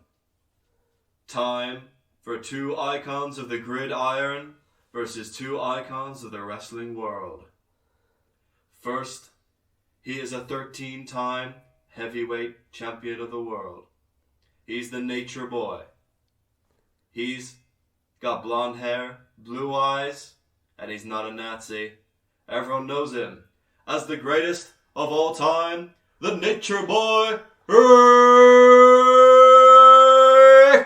Flair! It goes on for about 3 minutes. It's so good. I should be a boxing announcer. How long have you been practicing that? Not at all. Bollocks. Not at all. It's very good. He is known as the Enforcer. He's a former multi-time WCW Tag Team Champion. The Enforcer of the Four Horsemen, the greatest group in professional wrestling history. He's been a Tag Team Champion with his brother, Tully. This is Arn Anderson! I don't understand why. Like, it's so good. I love stuff like this. I love him as a commentator. He's so as a ring brilliant. announcer, sorry. He's so good. I don't understand why they've done this at the semi-main event as well. Like, imagine John Tenter having an entrance like this, going on for 3 minutes. It'd be hilarious. It's just how he seems to go off on a random tangent. About anything. I feel like, who's the guy who does AEW's one when he does Kenny Omega's entrance? He does a little bit like Justin that Roberts. style. Yeah, he does that style sort of like slowly brings it up, and then like before you get to the end of it, he's like fucking bouting his name out. Justin Roberts. Yeah. Oh, and they have a head coach as well. Bobby, the Brain Heenan. Yeah. Oh my. Next, it's the Legends of the Gridiron. Steve McMichael and Kevin Green enter. And Deborah has a fucking dog with her. That shouldn't be allowed. Yeah, that's weird. We don't like that. No. Dogs around bloody pyro. No, should not have. Why is it they did a few... Cody bringing his dogs out in front of pyro. He's a knob as well. No, they had some animal... No, Saudi Arabia. That's why. They have fucking camels. camels. Yeah. Fucking Saudi Arabia. Yes, the Legends of the Gridiron also have a manager, and it's Macho Man Randy Savage for some reason. What the fuck is going on? He's not allowed to wrestle, apparently. For some reason, he's not allowed to wrestle, so he's... For some stupid reason. I don't know. I can't remember. They just He's made getting reference. reinstated tomorrow, though. Yeah, on he Nitro, is. So make sure you tune in for that. Oh, yeah, I'll tune in for that. Ironically. Green and McMichael have zero wrestling experience, and they do a very odd handshake, we'll call it. Yeah. I don't know. It's just American football stuff. I thought, fucking hell. Do you reckon this is where our guy on our podcast has taken his inspiration for? Who? Mojo Rawley. Oh, God, maybe. A lot of side-to-side bullshit going on here. Yeah, maybe. Early on, it's about Anderson trying to embarrass the two greener participants with experience, but they end up trapping him and beating him down 2-on-1. Green says that he wants Ric Flair. They gesture back and forth before Green bows his head and Flair just kicks him in it. Green comes back and clears the ring as the crowd goes absolutely nuts. Flair tries to leave, but Savage drags him back and throws him into the ring. I don't know if you noticed this as well, this is just a little thing that I noticed, but Flair has a horrific lump in his back. I hadn't noticed that, but I've just seen something in my notes that I did notice on the entrances and I never pointed out. Oh, go on. So when Macho Man does his entrance, the camera points to the crowd and there's a guy in the crowd who looks more like Macho Man than Macho Man does. He's dressed like him perfectly, it's amazing. It's incredible. It's worth going back to look at this just to see that image. Oh, it's fantastic. McMichael wants Flair, and he runs off Anderson so he can have him one-on-one after Flair has been gesturing his wife. Surprise, surprise. Oh, yeah. McMichael does fire up and chop Flair like crazy, a hip toss, and Flair begs off before a thumb to the eye. Classic Flair as he takes control in the match. McMichael, however, puts on the figure 4 leg lock onto Flair as Green locks it in on Anderson, and the crowd again goes wild. All women brawl after one scratches McMichael's eyes. The wives are run off by Elizabeth and Woman as Anderson takes control over McMichael. Given this as a celebrity match, it isn't really that bad. I probably suffer a bit from not knowing who these two are, but the crowd are dead into it, and the action is relatively consistent. It definitely keeps you interested, the fact that the crowd seem to know what the fuck is going on. Yeah. So I don't at it. Yeah, I don't at this point. Long segment of Mongo McMichael being beaten down here. Flair and Anderson comedically bump heads and fall over as McMichael scrapes and claws to get to Green before successfully getting there. Green fires off with chop blocks to the knee, 2 body slams and a back body drop. Flair begs away before a power slam, and Flair goes over the ropes and walks into a big boot from Mongo. Green suplexes Flair outside to in before a chop block to the back of the knee by Green, and they take control over him and the blow to the knee. Flair works on the knee and locks in his legendary figure 4 leg lock that has bought him 13 world titles at this point. Anderson holds the arms of Flair to cheat, but Savage runs over to stop it, and Benoit comes out and attacks him. All of a sudden, Mongo's wife comes down to ringside with the 2 women. She has a briefcase, which she opens, and it contains $100,000 in cash and a 4 Horseman t-shirt. Mongo sees the dollar signs, and then he hits Kevin Green with the case, and Flair pins him, and then Mongo McMichael is now a Horseman, and they all attack Savage. Flair then shakes the hand of McMichael. And that's it. And that's it. Yeah. So he's been paid off to be a Horseman. $100,000 and a t-shirt. And a t-shirt. Mate, don't forget that t-shirt. This was I didn't actually know what happened here. And I was watching it, and the briefcase came out, and I was like, what? And she opened it, and I was like, what? And then all of a sudden, I saw the t-shirt, and I thought, oh, for fuck's sake. Had such a 90s finish to a celebrities match, that is. Yeah, but you'd see that finish now, to be honest. Like, Vince would fucking use that now. Oh, for sure. 100%. It was alright. It was what it was. Like, in this card, and that's fine. I found it amazing how much of Triple H you could see in Ric Flair, or I should say it the other way around, but you know what I mean. Like, the similarities and styles, and like the knee.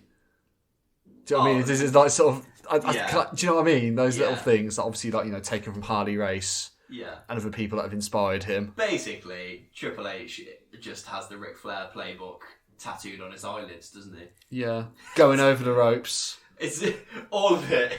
All of the Ric Flair playbook is. It's just Triple H, isn't it? Yeah. Like, he clearly worships the ground he walks on, doesn't he? I bet he loved the Evolution then. Oh, but it was like his did. fucking favourite thing he ever did. That's what when Flair was really low on confidence. Apparently, that's why he was like. Apparently, he got him backstage and was like, "You're fucking Ric Flair. Oh, what are you doing?" And Flair was like, "Yeah, you're right." And then he was like, I'm gonna get you back," and that's why Evolution. That's why he started managing him, because he wanted him to be out with him, and he was like, "Look, I'm the number one guy," which is a bit pedantic. He was like, "I'm the number one guy, and you should be managing me. You shouldn't be fucking pissing around with having matches with shit people."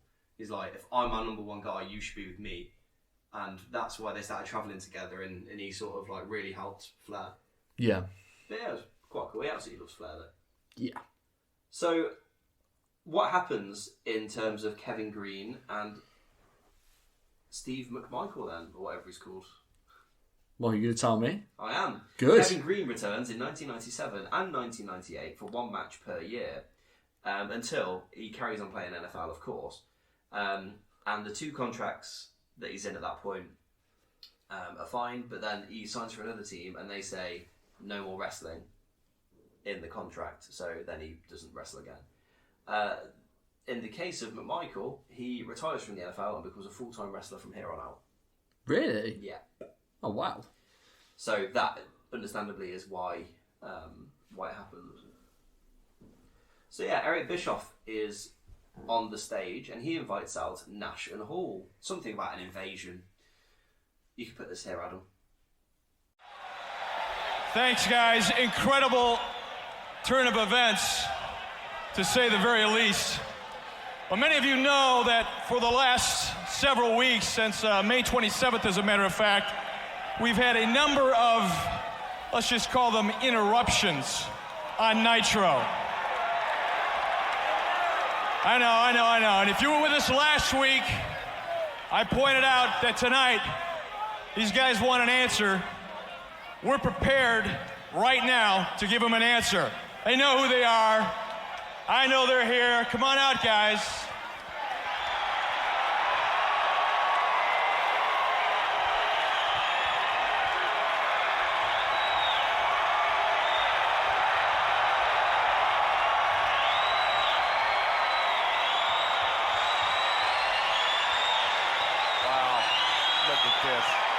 Let's everybody go to the wall. Here at WCW, let's do it. All right, I promise you an answer. That's what you're here for. But we've got some questions we've got to resolve before we do all that. Right off the bat, I want to let you know, right here, right now, I was in the WCW offices, debated. You want a match, you want a war, you want it inside of the ring, you're going to get it. They fell into the trap, big man. Okay. Hold on. I got a couple considerations here. Before we go a whole lot further, I will tell you it'll be at Bash at the Beach, July 7th in Daytona. I'm free. But before we go any further, hold on. Before we go any further, let's clear one thing up. Do you work for the WWE? No. How about it? No. Forget about the past, Chico. Let's worry about the future. We want to know who your three guys are. Is it the Nacho Man? I don't think so. And what about the immortal Huckster? You know, you tell billionaire Ted to break out the money and get anybody you can, because the big man and the medium-sized man and our surprise buddy are gonna carve them up. I want to ask you a question right now. He's had his say. Who are they, man? Who are they? I can't tell you. I'll tell you tomorrow night on Nitro. That's the deal. You can't tell us? You don't jack us around, don't jack... Oh, for Christ! Whoa! What are they doing? Security! Get up there right now. Get security up there! Unbelievable! Please get it. Unbelievable. This is sick. Yeah, Tony, I got it. Hold on. Where's he at? He's right down below us here. Oh, my God. Bischoff straight up asks them if they work for the WWF, and Nash powerbombs Bischoff off the stage. They question who the three men are and who their partner will be, but he's going to be kept secret. Any ideas what all this stuff is about then? We've talked about it already. The forming of the NWO, where Hulk Hogan turns. Yeah. The tables turn. The turntables. How the turntable. The turntable, mate. Absolutely.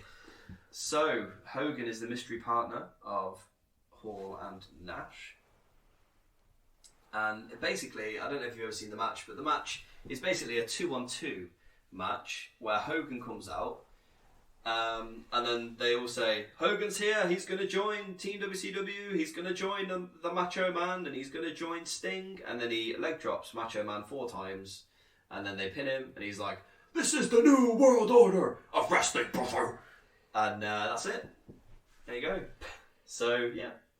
Next month. But... Do you know what I found amazing? Can I just say, this is why I've not mentioned where the big boys play the whole time. Because actually, I believe it's this promo, where Kevin Nash says, this is where the big boys play, Look at the adjective. Play. We ain't here to play. Also... an adjective is a describing word, and play is not an adjective. Which is why it's a very famous promo, because he comes out and he says, look at the adjective, play. Play is not an adjective, mate. No. You learned that in year 3, you fucking donut. I found it amazing that Bischoff got like fucking powerbombed for a table, and then months later had joined the NWO. Oh, mate, what I will say is pretty much everyone on this card joined the NWO. You just can't have everyone in the same faction. Conan was in the NWO. Was he? Yeah. Fucking hell, they are taking like anyone. I will read you a list of people in the NWO. Right, NWO former members. Here we go. Do you want to hear who was in the NWO? Go on. This is at one point, mate. I'll tell you. Do you know how many? I'll tell you what. This is how fucking stupid. How stupid. It was half the company in the NWO, and they just all kept on winning matches. Because the problem is, no one wanted to not be in the NWO because everyone kept jumping to the NWO. So everyone was like, I want to join the NWO so that I don't job out. Surely they have to get to a point where, like, no, we can't. I'll tell you what, you would think so. So, do you know how many formations of the NWO there were? There was the NWO. There was NWO Hollywood. There was NWO Wolfpack. There was NWO Elite. The NWO Black and White. The NWO 2000. And the NWO Japan. Oh my god. Lot of NWOs. So, these are people... Oh my god, this is the longest Wikipedia page of all time. But basically... Just name a few names. Name a few names. Yeah, name a few names. Name a few random names, shall I? Go on. Okay. Scott Hall, Kevin Nash, Hulk Hogan, Ted DiBiase, The Giant, NWO Sting, X-Pac, Miss Elizabeth, The Nasty Boys, Eric Bischoff, Buff Bagwell, Big Bubba Rogers, Scott Norton, Masahiro Chono, Randy Savage, The Great Muta, Conan, Mr. Perfect, Rick Rude, Louis Spicoli, Dusty Rhodes, Brian Adams, Scott Steiner, Nick Patrick, the referee. Was he Mini Flair? No, he wouldn't have been Mini Flair. No, Nick Patrick was a different one. Stevie Ray, Horace Hogan. Horace Hogan? Yes, Horace Hogan.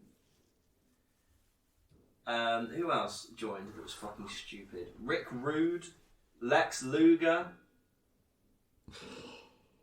Who else was involved? Disco Inferno, David Flair, Tori Wilson. Tori Wilson. Rick Steiner. Bret Hart. Bret Hart was in the NWO as well. Bret Hart was in NWO 2000. Was that when the company was going down the toilet by any chance? Yes. Yeah. Do you want to hear the list of people in NWO 2000? No, I'm sure you want to tell me. Bret Hart was the leader and founding member, and then he left the group in January 2000 because of injury. Jeff Jarrett, who was a fellow founding member and became leader of the group after Bret was gone.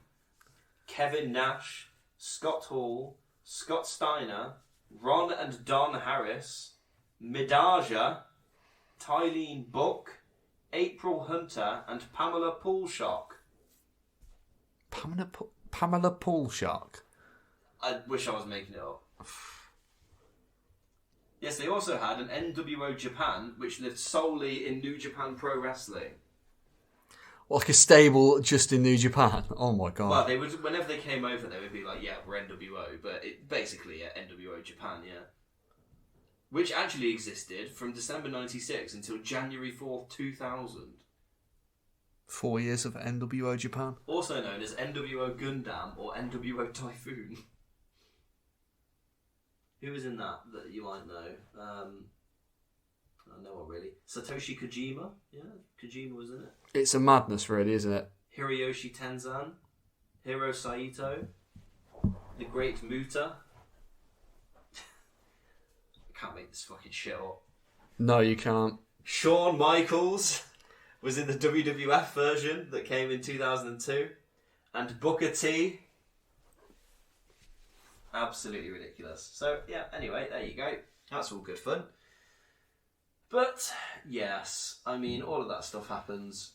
Bischoff gets stretchered away as Dusty says they are ready for war. Michael Buffer is back on announced duties as we have the main event for the WCW World Heavyweight title. Out first, he is a man referred to as the Total Package. He has muscles on muscles on muscles, and he is a 2-division champion in the WCW. He is the current reigning, defending, undisputed WCW Tag Team Champion and WCW United States Heavyweight Champion. He is the Total Package, Lex Luger. I might do this for all our main events on TakeOver. That'd be good, actually. That'd be really good. That'd be really good to have. Become a thing. I can write my own intros. Yeah, as Luger comes out as well, he goes to check on Eric Bischoff. He does look somber, but he makes his way to the ring. The worst theme song ever comes on, and the lights go green as Jimmy Hart leads out the Giant. They say the Giant is the most feared person on Earth. Is he? No. Meanwhile, there's only 12 minutes left of this entire show. It's a classic 80s time limit match we've got going on here. He is over 7 feet tall. He is a member of the Dungeon of Doom, led by the Taskmaster himself, Kevin Sullivan. Weighing in at over 500 pounds, he is the current, reigning, defending, undisputed WCW World Champion. The Giant!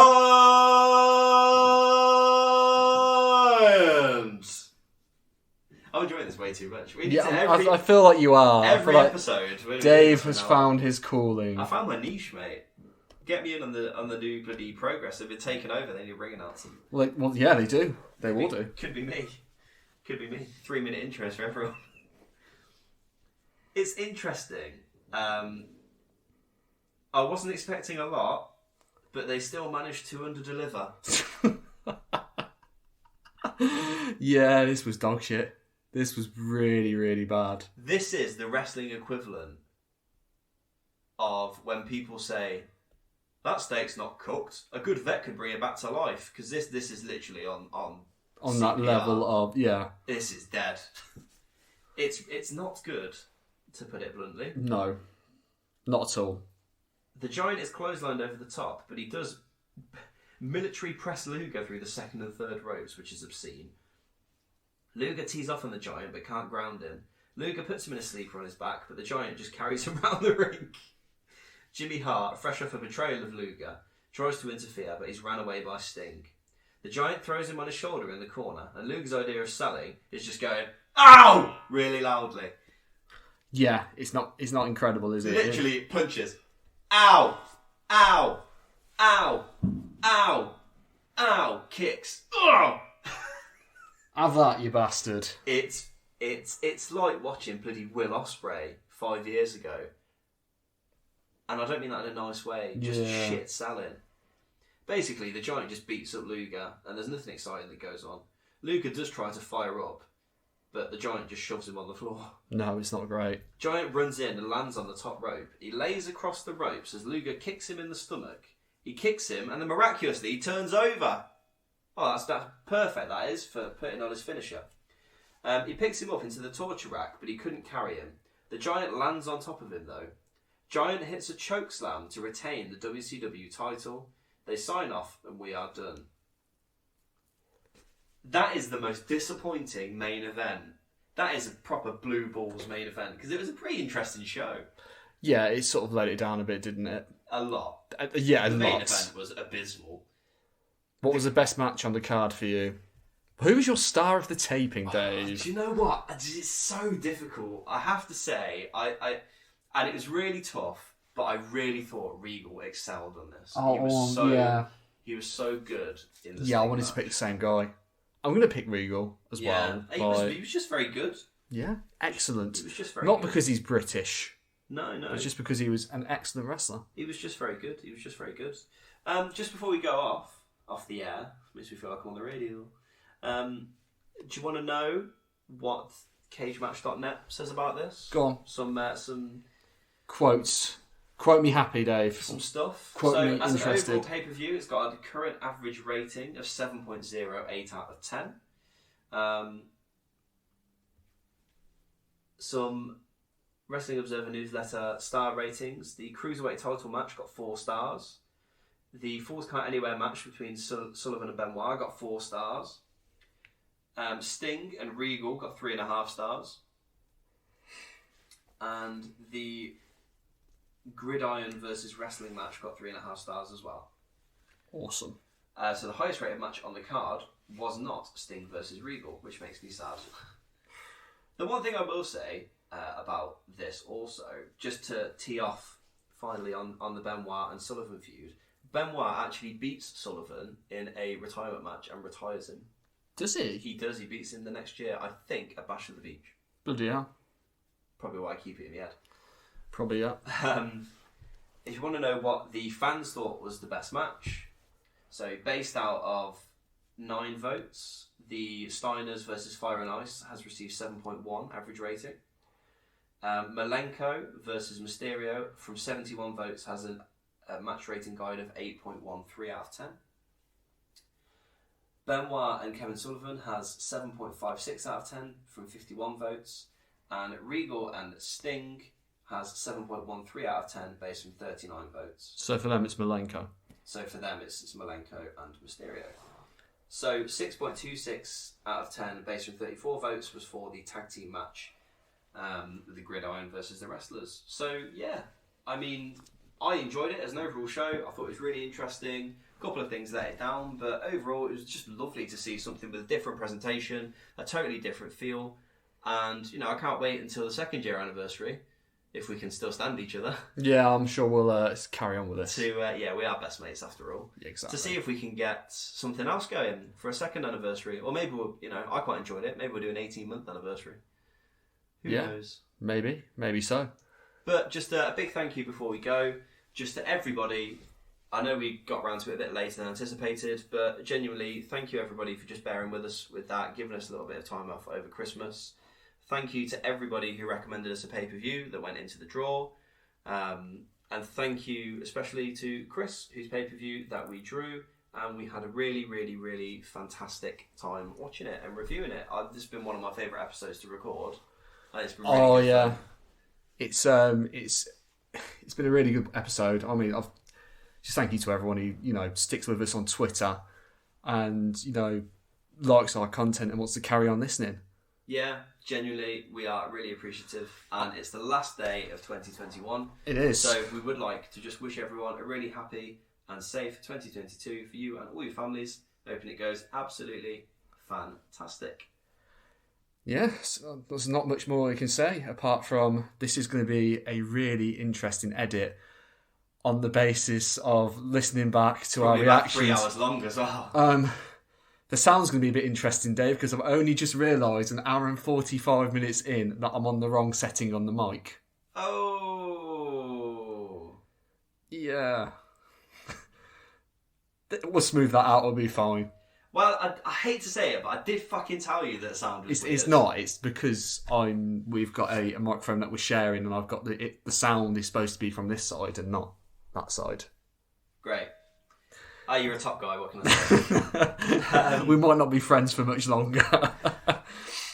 So you can find us on social media. We are on Facebook, facebook.com/NXTBTTF. Adam, we're on Twitter. Yeah, at NXTBTTF. Tweet us about all things wrestling. We won't just talk about NXT. We'll randomly talk about other bits of wrestling news that have happened during the week. Any tidbits that me and Dave find interesting.